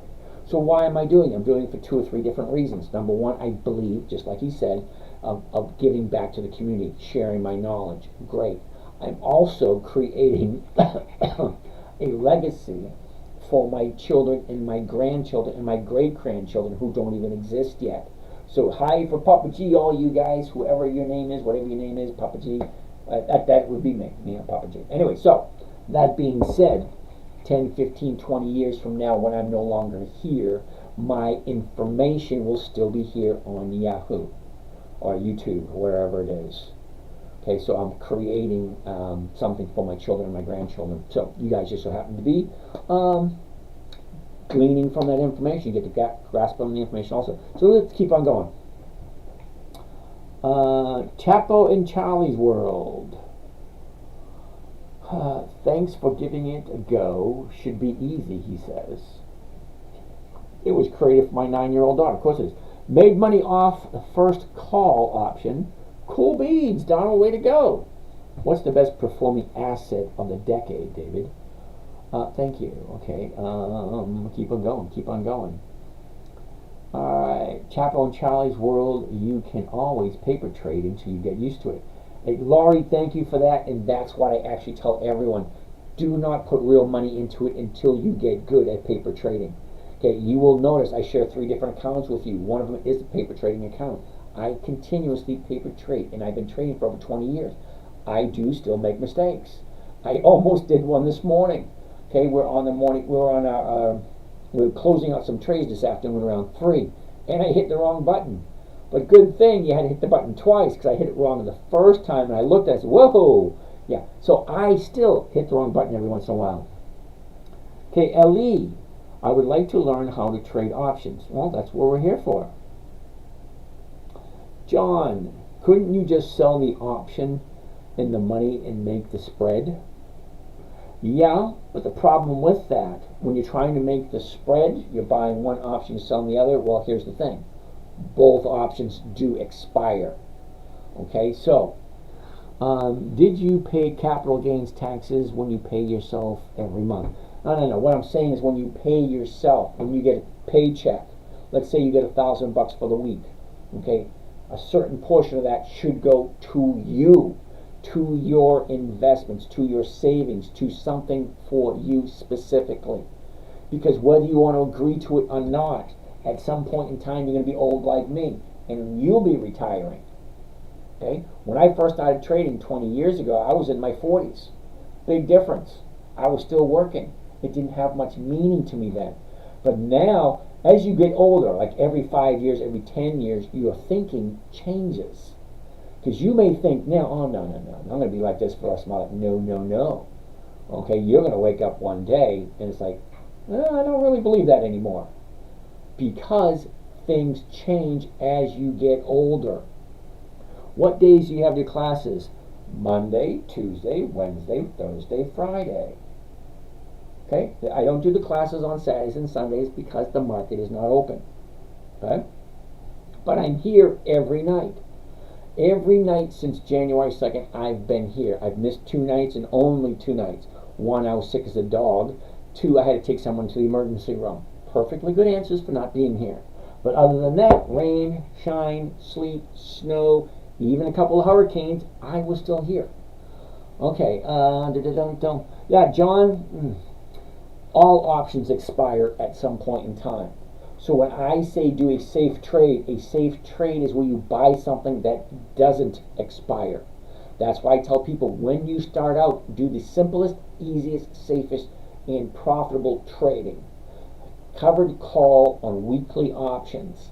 It's simple, it's safe, it's predictable. Once you buy the stock, it is yours until you decide to sell it. If you want to play with options, great. Just understand 80% of all options expire worthless. Don't take my word for it. Do your own research. Don't listen to a damn word I say. You don't know me. I'm just reading information. So what you need to ask yourself is what this guy's saying, does it make sense? That's the first question you're asking. Don't even take in consideration the way I look, what I talk, what I'm saying. Don't pay attention to that. Does it make sense? That's the first question you should be asking yourself. If I buy Advanced Auto Parts, number one, remember rule number 1? Never buy something you don't know, don't understand. Well, I know who Advanced Auto Parts are. I buy stuff from them all the time. I'm what you call a handyman. I can fix anything. So yeah, I work on my own vehicles. Yeah, I go to Advanced Auto Parts to get my car parts. Okay? Never buy something you don't understand. That's rule number 1.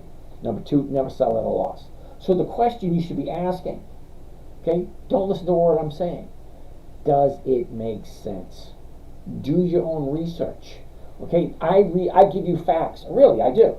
Okay, Advanced Auto Parts. It's the last trade of the day right there. You can go to any trading platform you want, any financial station you want to get information. What is the last trading price on Friday? Today. There it is right there. 38.69. That's the last price. Okay? What's it going to open up on Monday? Well, hypothetically, it should open up at this price. But Monday morning, the numbers are going to change. I use these numbers here to give you an idea of how it works. So if I'm buying it at this price, I sell it at that price, I collect this. Well, it's a math problem after that. Okay, this is my investment. This is my rate of, this is my profit. Here's my rate of return. Is it over 1%? Great. I like Advanced Auto Parts. Okay, I have no problem whatsoever buying them and doing. Look at it weekly. 4 October, that's today. 11 October, that's next Friday. 18 October, that's 3 Fridays away. Okay, 25 October, that's 4 Fridays away. 5 Fridays away. 6 Fridays away. 7 Fridays away. Every single Friday they have an option that's expired. So if I jump in first thing Monday morning, buy stocks, sell options, I get my 1%. Great. Here's the thing, people, they keep understanding this. If I buy a stock on Monday, I'm spending all my money. If I sell a covered call, I make my 1%. On Monday, I don't have to wait until Friday. That goes into my account instantaneously. That instant. Okay? Now I have a debit card and a credit card attached to my trading account. So on Monday, when I make all my sales, and I make all my money on Monday from selling the covered calls on Monday, I can pay all my bills on Monday. So every Monday I pay my bills. I make all this money, great. Now I pay my bills. Okay? And then Friday the option expires, great. And I do it again the following Monday. Every Monday. I grew up in a time frame, 60s, 70s, and 80s. Okay? I'm used to getting up, going to work at 8 o'clock in the morning. Okay? I'm used to getting a paycheck on Friday. Okay? The funny thing is, when you're retired, I still feel like I should be doing something. This is the only purpose I have in life at this moment in time. I mean, yeah, I help my kids out and I hang out with my grandson and help out my mom. But now that I don't have to work and I'm making a certain amount of money from my investments, great. Now I can spend time at my mom's house. Now I can spend time with my grandson. Okay? If you think you love your children, wait till you have grandchildren. Okay? Grandparents and grandchildren, they get along awesomely. You know why? You ready for this? They share a common enemy. The children, they don't listen. Wait a minute. My children don't listen. My grandson says, my parents don't listen. Same thing. That's why. Anyway, let's keep on going. So Joe Van, it's every day. Monday, Tuesday, Wednesday, Thursday, Friday. Okay? Kanita, you think the job report was wrong? Okay, you missed what I said. I pay no attention to it whatsoever. I honestly don't care about the jobs report. Really, I don't. Because my main concern is the company that I'm looking for consistently profitable. Now, if I'm looking at companies that are over 100 years old, they've seen a lot of crap. They've seen bad jobs reports before. Okay, you think that this is the only time they have a good or bad jobs report? No, they have one every quarter. Okay, every quarter they have one. So for the last 100 years, there's been 400 job reports. Hypothetically speaking, of course. However, Home Depot, Lowe's, they continuously increase their dividends. Both of those companies have been in business for over 100 years. Okay, so they've increased their dividends to their shareholders for more than 5 decades. That's 50 consecutive years of more and more profits being passed on to the shareholders. Well, that's me and you. Well, that's what I'm interested in. Let's keep on going. Make me rich. Chris, if you're here, okay, now, make me rich. It's an interesting thing you say that. Depending on how you define the word rich, because here's something you probably didn't know. Okay? Now, I listen to a lot of people online. Basically, there's a very few people I actually respect. I fact check some of their information, blah, blah, blah, all that kind of nice and fun stuff. So here's the thing. Number one, you're here in the United States. You're here watching me on some type of device to show you how to make money and you want to be rich. Well, you're already richer than more than 50% of the population of the world. Just being here in the United States, you're already richer than more than half the people. $34,000 a year, you're richer than 60% of the world. Okay, not here in the United States, because it's a different story here. But the rest of the world, Africa, South America, Asia, India, China, the Koreas, the Russians, okay? At $34,000 a year, you're already richer than 70% of the world. Okay, so you got to ask better questions, okay? That question is very vague. I can give you a nickel to here. Now you're richer than more people. Okay, it's all in context what you're saying. How much do you have available to yourself? How much time, how much money, how much effort are you planning on putting in? What are you planning on doing in order to get what it is you want? The statement that you have, make me rich, it's kind of vague and out there. Okay, if you ask crappy questions, such as that, don't take it personally, you're going to get crappy results. Now, if you have another question, like, okay, how can I get a safe, predictable 3% per month so that I can get 36% per year yield safely? That's a better question. How can I double my money in a year safely? Well, that's a better question. Joe, how you doing? Investing is the most effective method to achieve success. Well, thank you very much, Joe. I'd really like to have a conversation with you sometimes, because some of the stuff you said in the past, I'd really like to get to, I'd like to get to know. Who sang that song? I like to get to know you. Yes, I will. Is that the Birds? I don't know. What platform would you start trading on? Hawaiian Wood. What platform? Well, I trade on Thinkorswim. That is part of Charles Schwab. I also have a trading account on Robinhood. I love my Robinhood. It's right there in my hands. Click, click, click. Simple, simple, simple. CME. Okay, that is, wait a minute, don't tell me. I'm not going to touch anything. CME. Shit. Chipotle. CME Group. Damn it! Alright, that's a no. Sorry, monthly options. I don't do monthlies, they just don't work. Okay? Monthly, they don't work for me. Okay? Now, I like safe, predictable, consistent 1% per week. I can't get 1% a week on a monthly optional stock. Only allows you to do it in an option once a month. I like once a week. JP Morgan has earnings in 7 days for your information. Could be volatile. Okay, so Badfish, here's the thing. I appreciate the information. Thank you very much. Now, I don't really do earnings reports. I've seen positive earnings where stocks go down. I've seen negative earnings where stocks go up. I don't pay attention to them. Okay? Now, JEPQ, hell no. Seriously, dude, check the numbers. Do your research. What are their dividends like consistently? Are they consistently increasing? Are they going up? Are they going down? What are they doing? I don't like JEPQ. JEPQ. Okay? Monthly. I can only do it once a month. No, thank you. Jill, thank you. I do a lot of research and work around 401k, so that is where my head is. So then you know that a 401k is a piece of crap. Okay? And you look at the fine print on the 401k.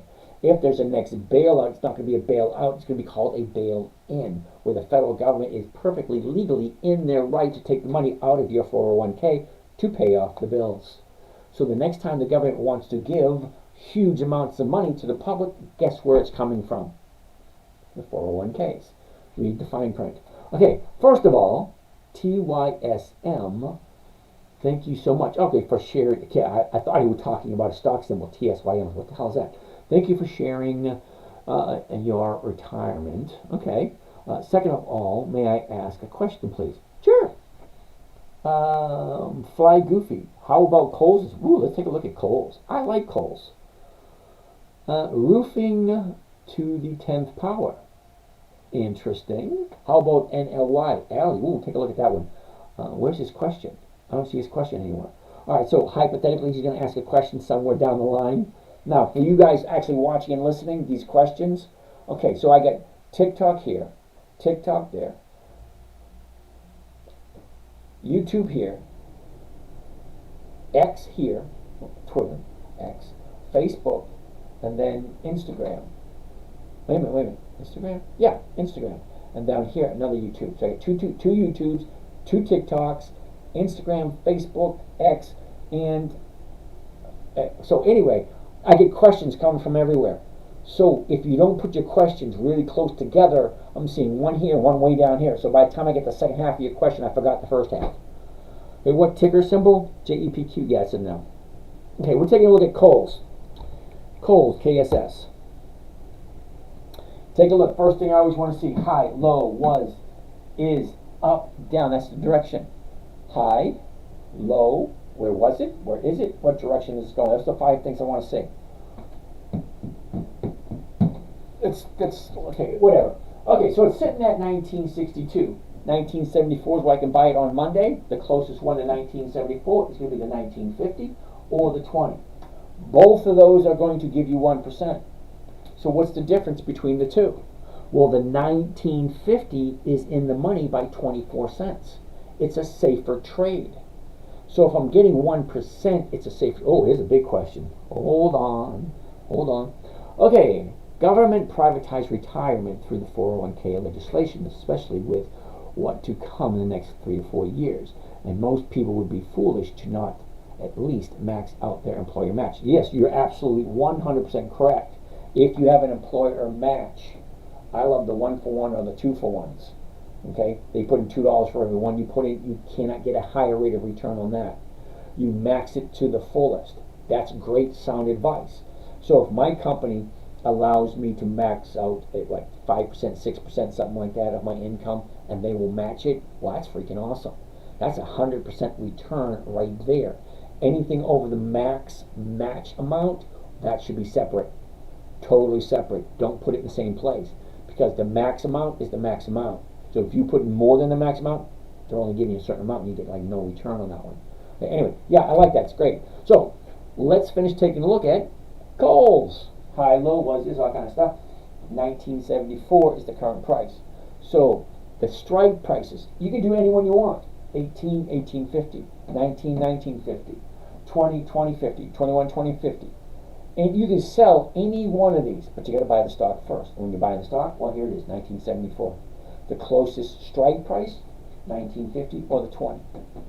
Let's do a trade. I'll walk you through two of them. We'll do one at 1950 and we'll do one at 20. Okay, we'll do both of them. But here's the thing. The 1950 is already in the money. Okay? That's the safer trade. Okay? The 20, you're going to make more money, higher rate of return, but the stock has to go up. Okay? So the idea is buy a stock, sell the option, be back into cash on Monday. So if I buy something this Monday, I sell the option against it. By Friday, I want to be out of it and back into all cash the following Monday. Either that or I want to roll it forward, whichever one makes better financial sense. Okay, because we're always checking the numbers.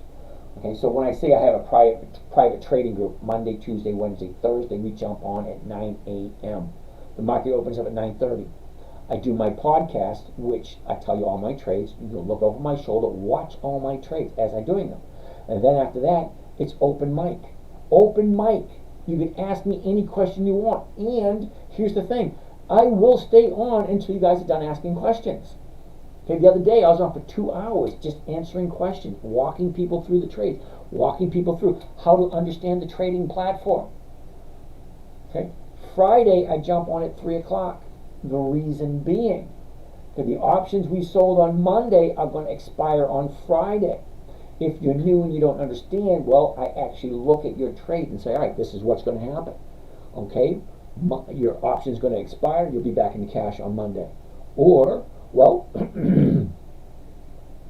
the stock is dropped a little bit, so you're going to take the stock into Monday and you get to do another covered call. Same thing. What's your rate of return this year?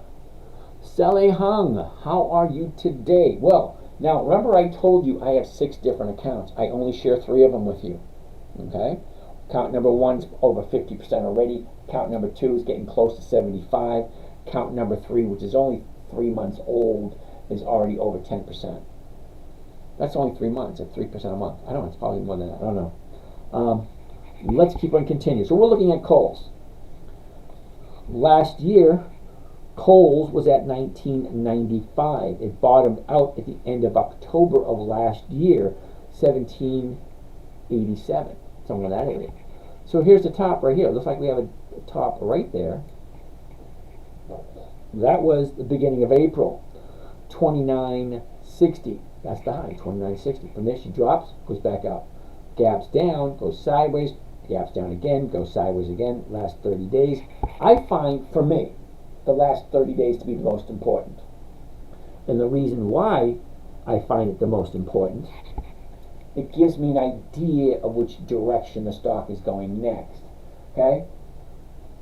Down, up, down, up, down, up. Well, that's kind of like kindergarten stuff. My 4-year-old grandson, hey little buddy, where's the high? Papa G, it's right there. Oh, little buddy, he's 4 years old. Hey, Papa G, where's the low? Oh, it's right there.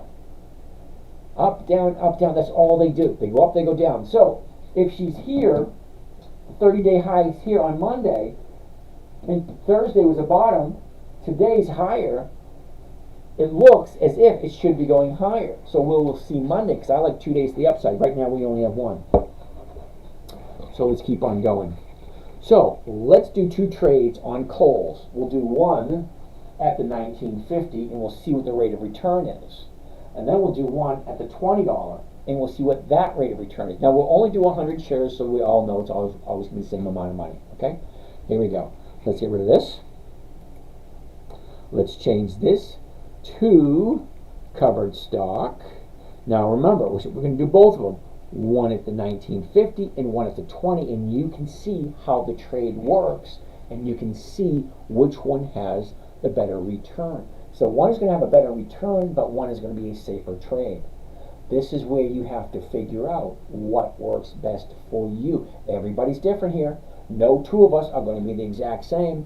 Okay, so number 1, let's do the 1950. Here it is. Click, clickety, click, click, click. I'm going to go back to 100 shares. At the market, here we go. and she's open. Okay, here it is right here. Buy one covered call of Kohl's, the 100 week, those are the weeklies. 11 October 24th, that's this coming Friday. Okay, the $19.50 call strike against the Kohl's stock. Okay, break even, 1906. Well, the stock's at 1974. As long as it's above 1906 come Friday, I'm good to go. Break even. The profit on this trade is $43.50. Okay, so here's how we figure out the rate of return. We get our calculator, clear it out. We take the profit, $43.50. $43.50, and we divide it by the investment. How much is the investment costing me? $1,907. Right? Divided by 1,907. Now, that gives me a rate of return of 2.28. Got to stop for a second. Got to write that one down because I think I might do that one next week. KSS. All right, I like that one. All right. Usually, so some of you guys paying attention actually have a notebook and you write down everything I write down. That's wise because we're going through hundreds and hundreds of stocks every single week. If you hear me saying, "Oh, that one sounds good," and I write it down and I circle, that's what I'm going to be buying. I'm cheating a little bit. All right. Anyway, so at the current strike price of $19.50, it is a 2.28% return. Great. Let's get out of that. Let's get out of this. Okay, now let's get out of that, and let's go to the $20 strike price. Okay, let's go 100 shares right there. Okay, at the market, there you go. Now, some things are going to change and some things are not going to change. Number one, buy one covered call of Kohl's, 100, those are the weeklies. 11 October 24th. That's this coming Friday. Not today, but this coming Friday, a week from today. The 11 October 24th, the $20 calls against the stock. The break even for this one is a little bit different. It's $19.30. That's the break even. How much am I profiting off of this one? $70. If the stock is above 20 come Friday, my profit's going to be $70, but the stock has to move up. All right, calculator, clear. $70 is the profit. What is the investment? It should be the exact same. Oh, look at it is, 1,930. Divided by 1,930. What is that rate of return? Well, that's 3.6%. Okay? 3.6%. And I know it's not big, huge numbers. If you're looking for big, huge numbers, you're in the wrong place. This is simple, safe, predictable for cash flow only. This is not for accumulation. If you want to buy a stock and watch it grow, you're in the wrong place. This is cash flow. I want my account to grow very slowly, and it does. It grows so slowly because I spend most of my money because that's what I use for my bills. So that being said, you get the two different trades. The $20 and the $19.50. Now, the $20 is more profitable, but the $19.50 is safer. So that's a question, an argument, a discussion you're going to have with yourself. Which one is better for you? Okay, do I want to do the $19.50, have a safe trade, make 2 point something, or do I want to have more aggressive trade, do the 20 and make 3 or 4%, whatever it was? But that's a question you need to ask yourself. Does it make sense? All right. 145 work. Alley, NLY. NLY. Now, I'm going to apologize for you other guys. I'm not ignoring your questions. I'm just going one at a time. I don't want you to think that I'm ignoring you. I will get to the questions as I scroll up.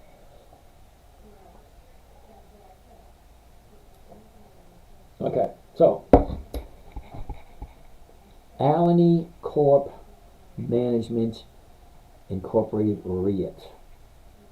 Okay, first thing I want to see, the high, the low, where was it? Where is it? What direction is it going? For the year, it looks pretty simple. From here, it's going up. Now, what am I buying for on Monday? 1967. Again, same scenario. But this one is a little bit different, and I want you to pay attention to this part. At the money right now, 1950. Well, it's going for 24 cents. I'm losing 17 right off the top. If I buy it for 1967 and I sell it for 1950, well, I'm losing 17 cents. I take the 17 cents off of the profit, and that leaves me with 7 cents. I'm walking away with 7 cents on a $19 trade. Yeah, no, thank you. The numbers don't work on that one. Sorry. So let's keep on going. My return for this year is a lot higher than most people. Uh-oh.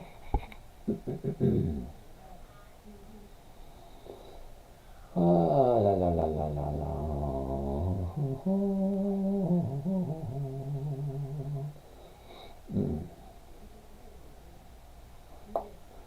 Jingy. AAP is on the list. Yes, it is. Hold on, one of these questions. Holy cow, I missed all these questions? Uh-oh, wow, I missed a lot of questions. Holy cow. Sorry, guys, I missed all these questions. Bumper thinks VOO is the bomb. I don't know if that's a good thing or a bad thing. Okay? I think VOO is a piece of crap. Okay, why would you, and seriously, answer this question in a manner in which I will understand completely. Pretend that I'm like a 3 or 4 year old and explain to me why would I or why would you invest your money to get 1.3% per year. That's what VOO is paying.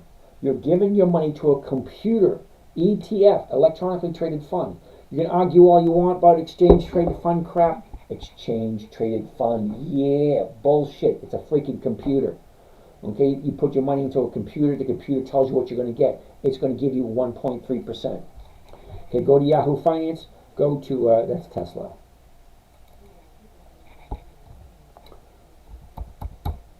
VOO, Yahoo Finance.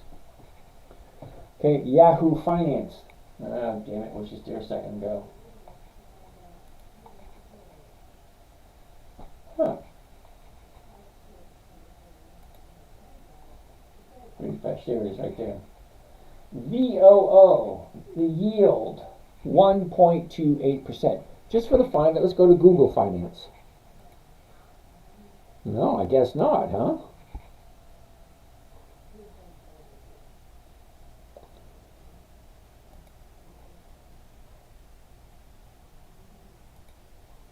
Well, that didn't work out very well now, did it?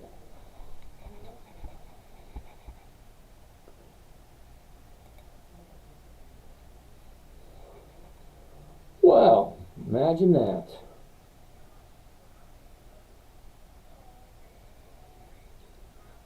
Your browser has been up. Oh, fuck, I hate it when they do that.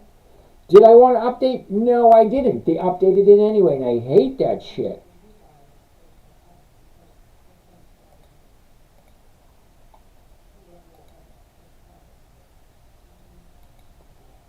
Fuck. Okay, Google Finance.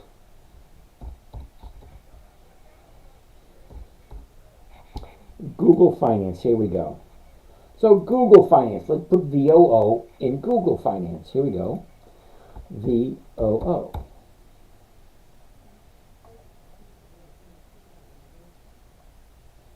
Okay,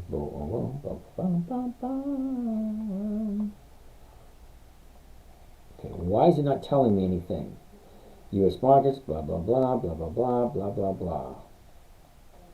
About, where's the rate of return for VOO? I don't like this at all.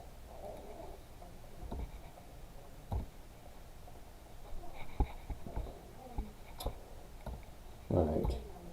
2024 yield for VOO ETF. See right there? 1.29%. 1.29. Explain to me in a manner which I'll understand why you think VOO is the bomb when it is paying 1.29%. Seriously. What the hell are you thinking? Dum, dum, dum, dum, dum. Here we go. All right, so let's go. What are we looking at next? Alexandra, blah, blah, blah, blah, blah, blah. You want to hold bags. I have no idea what they mean. Bumper, it will take you down when it comes action, okay?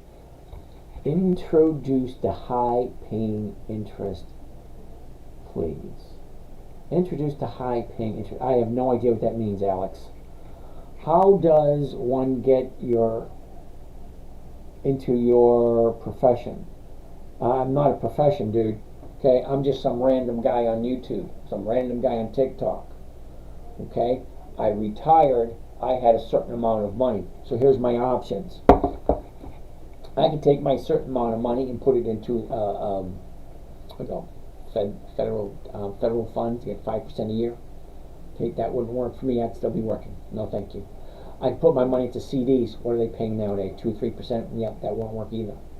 I can take my money and put it in VOO, that piece of crap, and get 1.3%. Yeah, no, that wouldn't work either. I'd still be working. Or I can take 1% per week. That would cover all my bills. Okay, how do you learn? Well, you learn through the School of Hard Knocks, or you find a mentor, someone that you trust, someone that you understand. It must. Okay, think about it this way: if you're going to learn something, learn it from someone that makes sense. Okay, so this trading strategy, I have to admit, I'm not the greatest trader out there. I'm not. There are other traders out there that make more money than I do consistently. Okay, so what I do is simple, it's safe, it's predictable, it's consistent, it's 1% a week, that's over 50% per year. The thing is, I do it in less than 10 or 15 minutes a day because I value my time. Money comes and goes. You can make a whole bunch of money, you can throw away a lot of money, but what you can never, there's a few things you cannot buy. One is more time. Two is wisdom. You cannot buy wisdom, you have to earn it. You earn it by making stupid mistakes. Okay?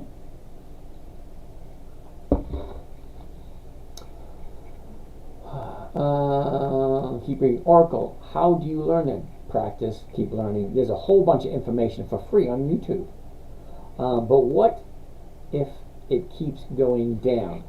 Okay, is that Lou? L-U-H, is that Lou? I'm just guessing, Lou, L-U-H. You missed rule number 1. Never buy something you do not understand or you do not want to own. Always go into every single trade as if you're going to hold it for a long period of time. It's actually that simple. If you don't understand it, don't buy it. Okay, Luke, can you give an example of consistently profitable company for 20 consecutive? Seriously, Luke? All right, you ready? Dividend Kings. 54 companies that have consistently increased their dividends for 5 decades. That's 50 years. There's 54 companies. Dividend Aristocrats, 67 companies that consistently increase their dividends for more than 25 years.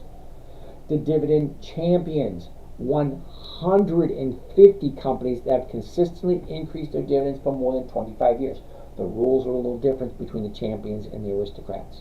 Both 25 years of increased dividends. And then you have the Dividend Contenders. 10 to 24 years of increased dividends. Okay, Vail. Let's take a look at Vail. V-A-L-E. Vail. 1149, 1150. Cool beans. All right, first thing I want to see. High, low. Where was it? Where is it? What direction?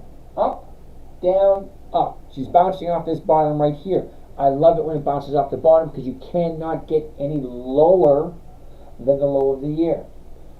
So, that being said, here's the year ago, we're at 1280. We topped off at the end of the year, 1605. Big drop all the way down to the bottom.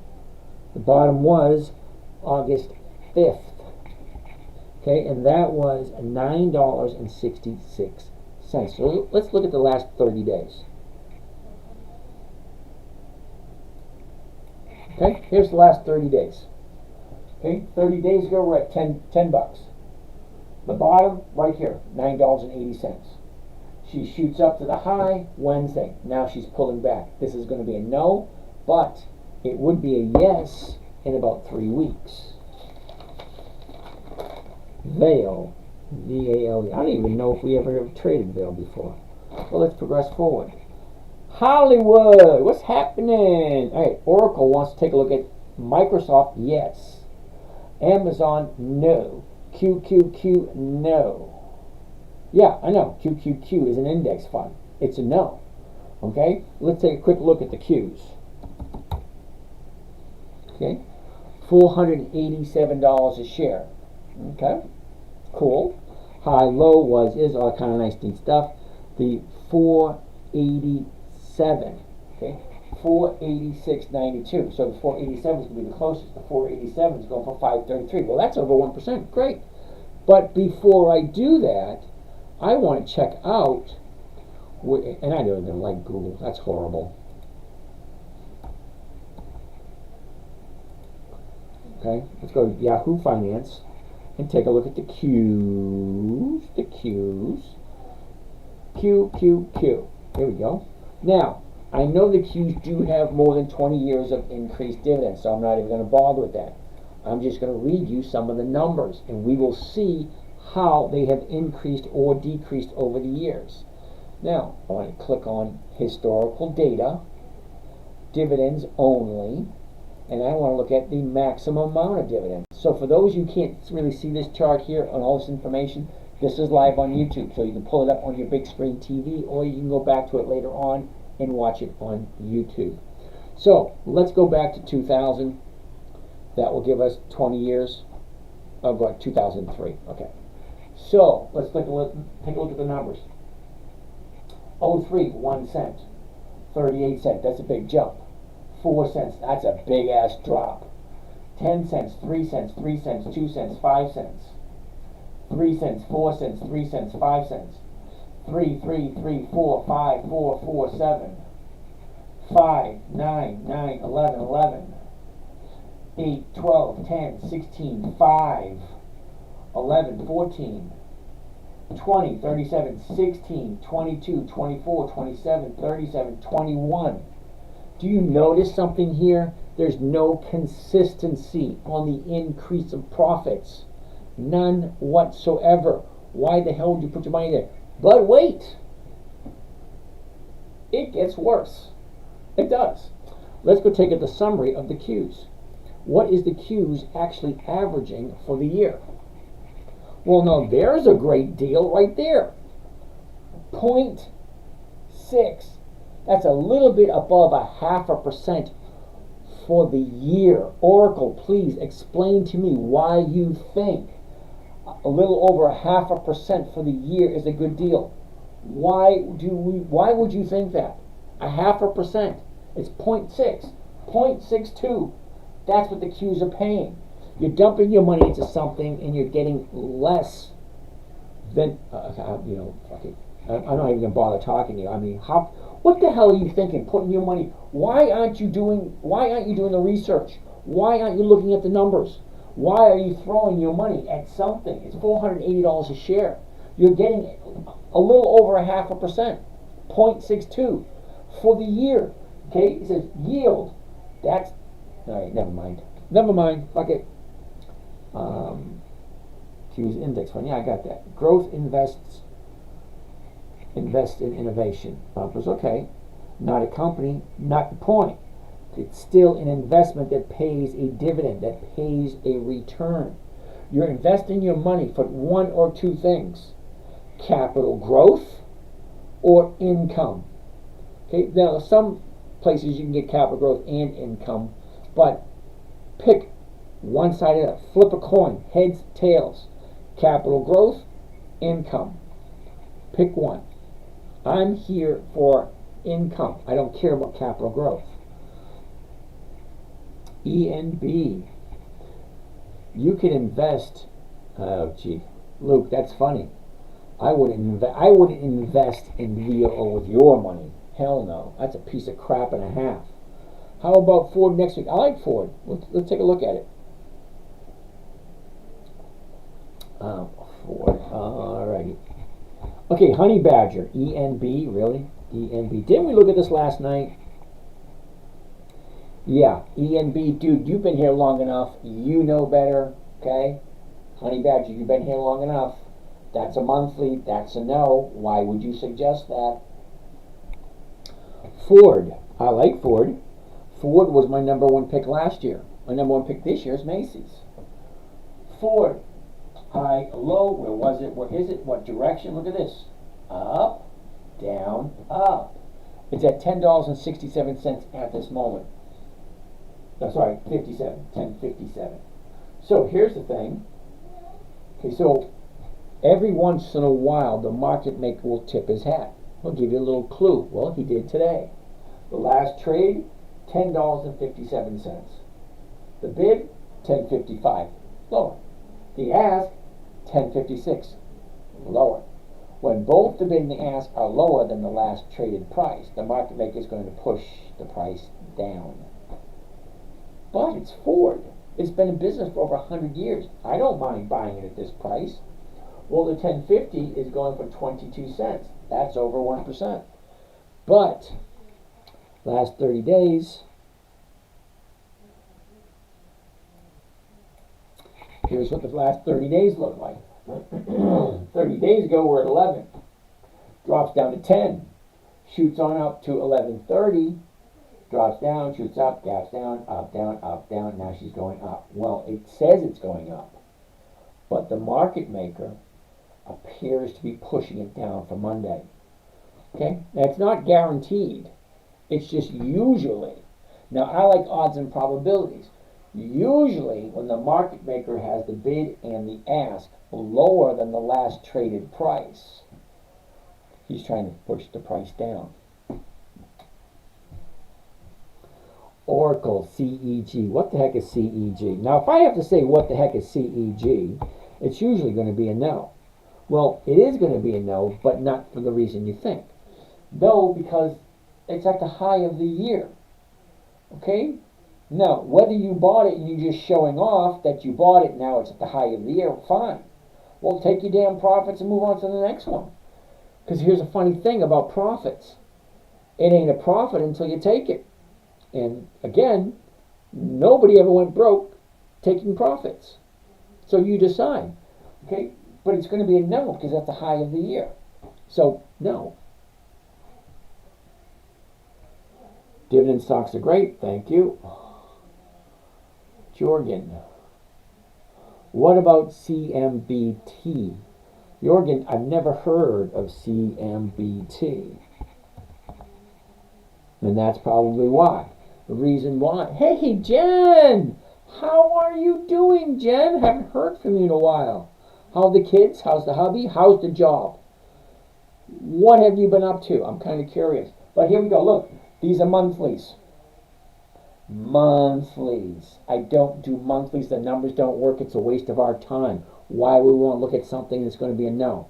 Sorry, Jorgen. It may be a great company. You may work there. Okay? It may be a whole bunch of nice people, greatest people on the planet. But that's not what I'm looking for. I'm looking for 1% per week. Luke, your strategy is 1% weekly dividend. Okay, no, you aren't listening closely. Listen closely. I buy dividend stocks. That's where the dividend comes in. Stocks have a tendency to go up in value just before the EX dividend date. That's where the dividend stocks come in. If the dividend stock consistently increases its profits every single year, well, that's shown by the dividend. Everything goes right back to the dividend. If the dividend increases, well, they're making more money. Okay? It's plain and simple. There's no companies that offer weekly dividends. So I don't know where you got that misinformation. Now, when I say dividend investing for weekly cash flow, the dividend stocks I like have weekly options. This one, monthly options, I don't do this one. AT&T, weekly options. That is on my list. Ford, weekly option. That is on my list. Home Depot, weekly options. On my list. General Electric, weekly options. On my list. Certain companies that are on my list have weekly options. I want weekly cash flow. All right, so let's keep on going.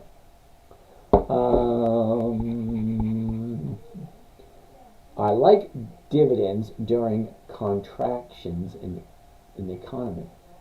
Okay, I like them all the time. All right. Do you think WA going to show a big decrease in earnings October 15th? Mark, that's an interesting question. WBA. Oh, up today. Cool beans.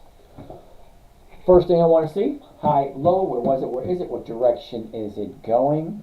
It's bouncing off this bottom right here. I love it when it bounces off of the bottom. You can't get any lower than the low of the year. Unfortunately, with the low of the year, how do you know it's the low of the year?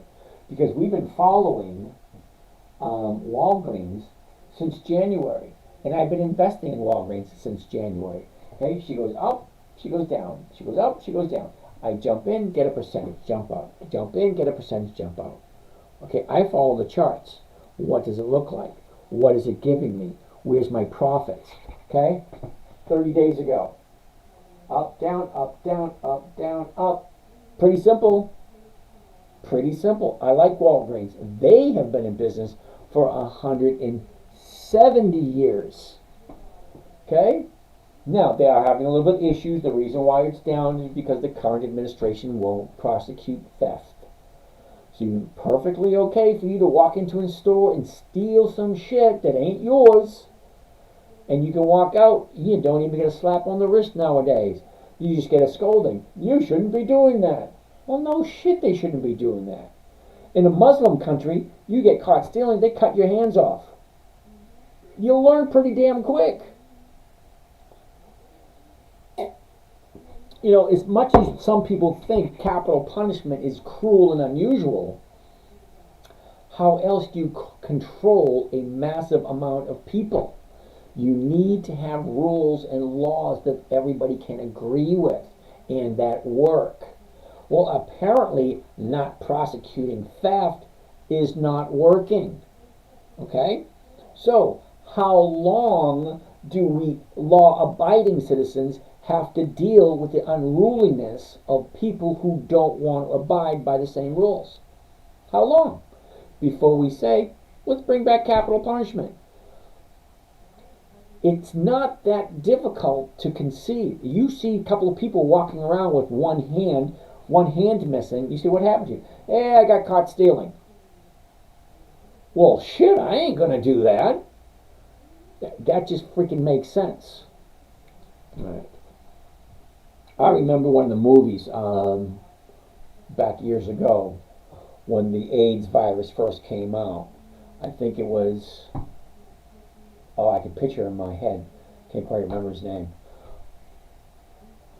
Just don't get caught. Okay, Miss Kim, that ain't right. That is not a good message to send people. Okay, just don't get caught. No. How about just don't do it? You know, it's one of the rules. Thou shalt not steal. Thou shalt not lie. Thou shalt not kill. Thou shalt not covet thy neighbor's wife. They should say thou shalt not covet thy neighbor's husband too. Well, let's go both ways. You guys want equal rights? Thou shalt not covet thy neighbor's husband. Thou shalt not covet thy neighbor. Drazik, how are you, dude? Okay, it's logic. Ain't yours, don't touch it. Simple. Okay? You steal, you lose your hand. Simple. Okay? I like some of the Muslim rules. I like some of them. Makes sense. Okay? If your wife gets caught cheating, infidelity, they cut her head off. It kind of makes the other women saying, oh, hell no. Think about it. Coke pays hardly any dividend. Real estate flipper, you're absolutely right. I've never ever bought Coca-Cola. Now, don't get me wrong, they're dividend king. They've been in business for over 140 years. They have increased their dividends every single year for more than 5 decades. But the premiums are horrible. Not worth my effort. There are other companies that pay better premiums. Okay, so Trader Kev wants to look at Mark, MRK. MRK.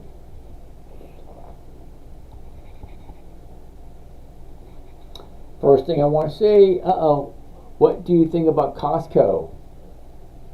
Costco? Isn't that kind of pricey? I'll take a look. Hold on a second. I'll write it down. Probably won't get to it today, only because I got so many to go through, and I just added to the list. Can you show how to roll a covered call? DVA, how are you? Larissa wants to take a look at Albemarle. Well, right now we're looking at Merck, MRK. High, low, where was it? Where is it? What's the direction? Well, up, down. Okay, it's going to be a no, because look, she's dropping. Now, I would like to watch it and see how far it drops. Let's take a good look at it. Okay? The 30-day high was up here, 119. Now she's dropping. Now she's at 109. Well, great. Well, let's take a look at it next week. Because next week, once we find that bottom, she's going to turn around and go back up. Because all stocks do, and don't kid yourself, they go up, they go down. They go up, they go down. That's all they do. So if this thing's coming down, if you like the company, Merck, I like the company. If it comes down, once she finds the bottom, it's going to turn around and go back up. That's where I'm going to jump in. You guys can do whatever you want. I like the company. Currently it's at 109.70 to 110, 96 to 105. Not quite 1%. Maybe I won't do it. I don't know, because these numbers change all the time. So as soon as this finds the bottom, maybe sometime next week, the week after, turns around, goes back up. Once she turns around, I want to take a look at the numbers. What can I buy it for? What can I sell it for? What rate of return am I getting? It's actually that simple. It's dropping. Once it finds its bottom, it'll turn around and go back up. So we're going to look at it on Monday. We're going to look at it on Tuesday. We're going to look at it on Thursday, Friday, next week, the week after. When she turns around, that's where I want to jump in. Okay, Trader Kev, we're looking at it right now. Coke, you're right. Larissa, Albemarle, ALB. ALB, high, low, where was it? Where is it? What direction is it going? Down, jumping. See, down, here's the bottom here a month ago. Now she's moving up. Great. What are the numbers? Well, whoops. The numbers, 160. So the 101 is going for 350. Holy shit, that's nice. That's a 3% trade. Ask yourself, look, $100, $3, that's 3%. So let's take a look at the numbers. Okay, a year ago, we're at 157. We topped out at 176.30, bottomed out right here. That was the middle of August, and that was 71.97. So here's the bottom. Up, down, up, down, gap, up. Yeah, that baby's going to drop. She's got a gap. Gaps have a tendency to fill.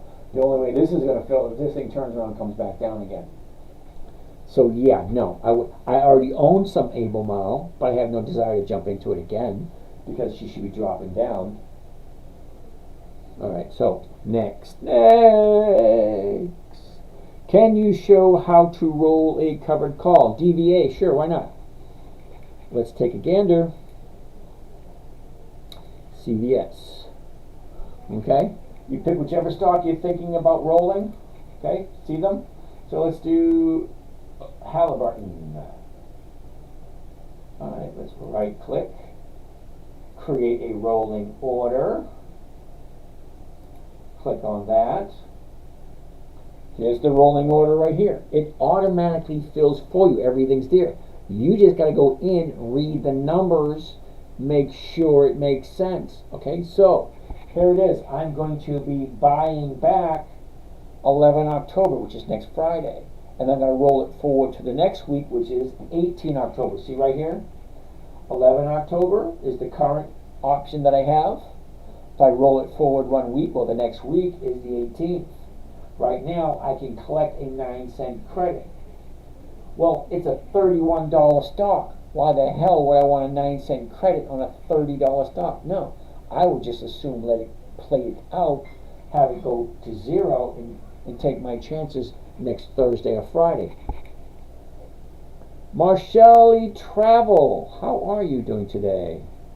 Uh-oh. Okay, that being said, confirm and send. Well, here is right here. So one calendar, Halliburton 18, blah, blah, blah, blah, blah, blah, and it just all fills out for you. What I'm going to collect is $7.60. Yeah, no thank you. It's not worth my effort. Okay, the numbers just don't work. It always comes down to the numbers. However you look at it, always, always, always comes down to the numbers. Where is my money? Where am I putting it? What is this company doing? What kind of trade am I making? Where is it going? Let's zoom in. Let's zoom into the last 30 days. Okay, last 30 days are right there. Okay, 30 days ago we were here. She drops, goes up, down, up. She's at the high right now. I don't like buying at a 30-day high. Because the 30-day high, you got people like me taking their profits. Because look, she's down here at $27.50. Now she's up at 31. Well, that's a $4 increase. A $4 increase on a $27 stock, that is over 15%. 15% in 1 week, yeah, I'm taking that. Everybody has different goals. I'm not looking for a huge amount. I'm looking for 1% a week, safely, predictably, and consistently. I'm on 10 minutes a day, 15 minutes with my own stuff. Okay, when I start doing with others, it takes a little bit longer. All right, we can only skim the top. The money has been here before us and will be here after us. I like that philosophy. Cool. AAP is on the list, Ryan. Yep, we already looked at it earlier. Rather buy a stock and pay a long-term capital gains and no dividends taxes. Okay, more power to you. I like a safe, predictable, consistent 1% per week. That's over 50% per year. If you're telling me you make over 50% per year and you only pay long-term capital gains, more power to you. Okay, I don't pay any taxes at all. Okay, that huge book that the IRS has, that is a direction map. It's a map to show you how to not pay taxes. You need to find a tax strategist or a tax planner. Say, hey, this is what I want to do. Show me how to set up my financial life so I don't have to pay taxes legally. I got to throw that last word in there because a lot of people might say something to get me in trouble. No, it is your right to pay the little amount of taxes legally as you possibly can. Legally. You're not going to get that from a bookkeeper. You're not going to get that from an accountant. You're not going to get it from a tax preparer. You're only going to get it from a tax strategist or a tax planner. Okay? Someone who knows that book. Let's keep on keeping on. How much do you have to lose to get a phone call? I lost 91,000. 91,000. I got the phone call, say, hey James, you're done. We're going to liquidate your positions to pay off your debts. I said, all righty, it is what it is. They don't like to announce dare too soon. I have no idea what that means. They don't like to announce dare too soon. Okay. Any good stocks for monthly dividends? Blue Streak does a whole bunch of them. They're called the dividend kings, the dividend aristocrats, the dividend champions, the dividend contenders. You always got Warren Buffett's list. He has a bunch of dividend stocks too. When you lost 90,000, is that unrealized profits or you got caught holding the bag on the dip? Now, God, I made a stupid thing. Okay, RNWK was the stock. This was back, I think it was 2001, 2002, somewhere in that area. Just before the wife left. Could know one of the reasons she left. I don't know. Anyway,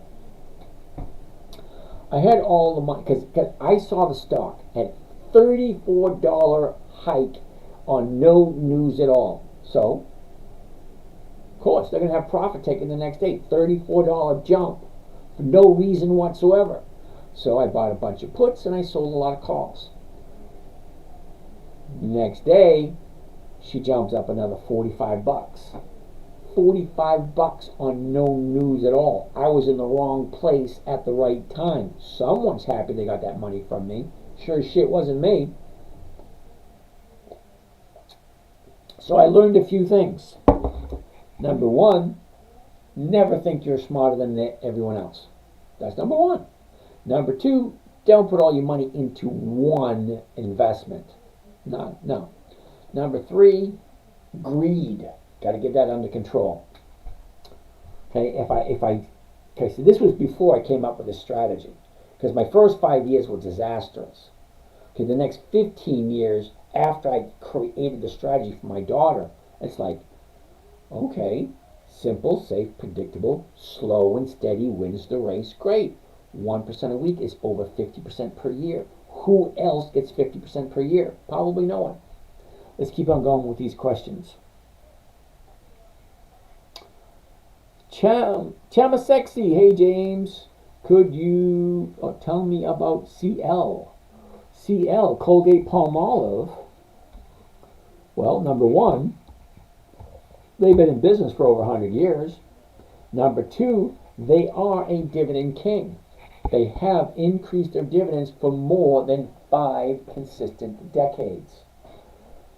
High, low, where was it, where is it? Look, she shoots up, she's pulling back. It's going to be a no today because she's pulling back off that top. But she's going to find the bottom too. Okay, just like that other stock we saw a little while ago. She's coming off the high at 109. Well, now she's at 99. Okay, that's a $10 drop. That's a 10% drop. It's going to find the bottom, and when it finds the bottom, well, is it going to be a good trade? Well, let's look. Well, right now it's at 100. The 100 is going for, hell no. The numbers, no. Sorry, Chama Sexy, the numbers just don't look good. Crypto Tracker. What trading skills do you improve on after years of trading if the odds always remain 50-50? Crypto Tracker, I have no idea what you're talking about. When you say the odds remain 50-50, I'm going to say you're wrong, because 80%, you can find out the exact numbers, you don't have to listen, you don't have to believe a word I say, but 80% of all options expire worthless.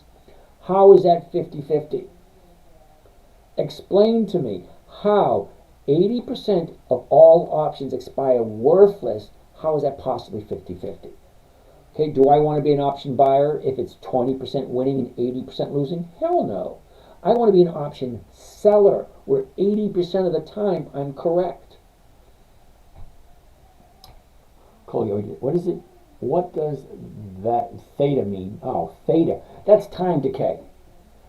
Okay, listen closely. Ready? Here it comes. Ready? Tick, tock, tick, tock, tick, tock, tick, tock. That's time going by. It never, ever stops. One thing no amount of money can buy is more time. You can buy a timepiece, but you can't buy time. You ever that part in that song, all your money won't another minute buy. You can have billions, you can have trillions. If you want another 5 minutes, ain't going to happen. Okay? They really at MRK. But theta is the time decay. What do I mean by time decay? Well, when I say I buy in a stock,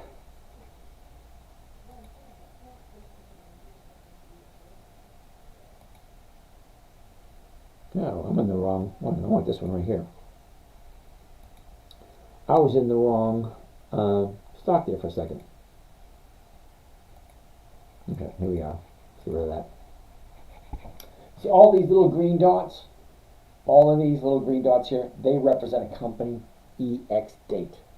What does that mean? The EX date is the EX dividend date, the last day the stock trades before the dividend is paid out. 4 dates to remember when you're talking about dividend stocks. Date number 1, the announcement date. That's when the company tells you exactly what the dividend is and when they're going to pay it. This was my first week trying a covered call. Only paper traded, bought 100 shares. So my question is, does the sell expire? It's been in the money several times. All right, Adam. I would like to have more information, but here's how it works. If you buy IBM at $100, and today, Friday, 4 p.m., if it is above $100, you're going to be exercised. What does that mean? That means someone's going to take that option and they're going to exercise it. Hey, I want to buy these stocks at 100. You've already collected the premium from the option that you sold, the covered call. buy the stock, sell a covered call. Great. Somebody's now exercising that if it's in the money, so you're going to have all your cash back in your possession first thing Monday morning because they want you to buy something else. Oh, so Eddie, theta. If I'm buying on a Monday and I'm selling a covered call that expires on Friday, that's 5 days of time value. Theta decay. Okay, Tuesday, you have 4 days. You just lost 20% of your time value. Wednesday, you now lost 2 days of time value, another 10%. Now you only have 3 days left. As the days tick away, Monday, you have 5 days.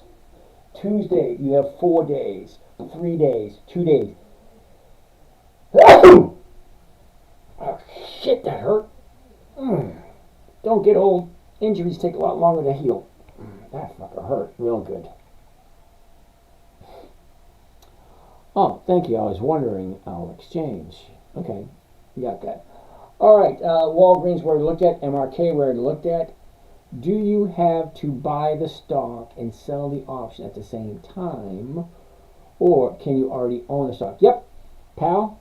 If you own stock, you have to have 100 shares to do one option trade. One option trade controls 100 shares. Okay, if you have 700 shares, that's 7 contracts you can do. Okay, you don't have to do them at the same time. If you own stock and you want to start doing covered calls again, great, then do it.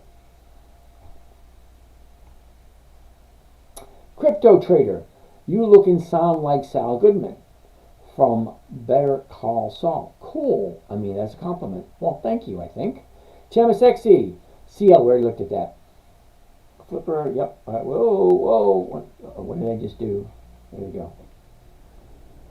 Are we done? Holy cow. Holy shit, it's 11:30. What the hell have I been doing? Carlos, do you think AMD will continue to uptick? Well, let's take a look. AMD. Is that Archer Daniels AMD? Or is it ADM? I don't know. AMD. Advanced Micro Devices. Okay. All right. Saul Goodman, the most badass attorney ever. Cool beans. All right. Have a great weekend, everyone. Good. Way to go. All right. So let's take a quick look at AMD before we call it a day. High, low, where was it? Where is it? What direction is it going? Well, she went up, she came down, went sideways. Here's where we are now. Currently 170.90. The closest strike price is going to be the 171. That is non-existent, but the 170 is going for $5. That's nice. But here's the thing. I don't think I trade AMD because I don't think they have dividends. AMD.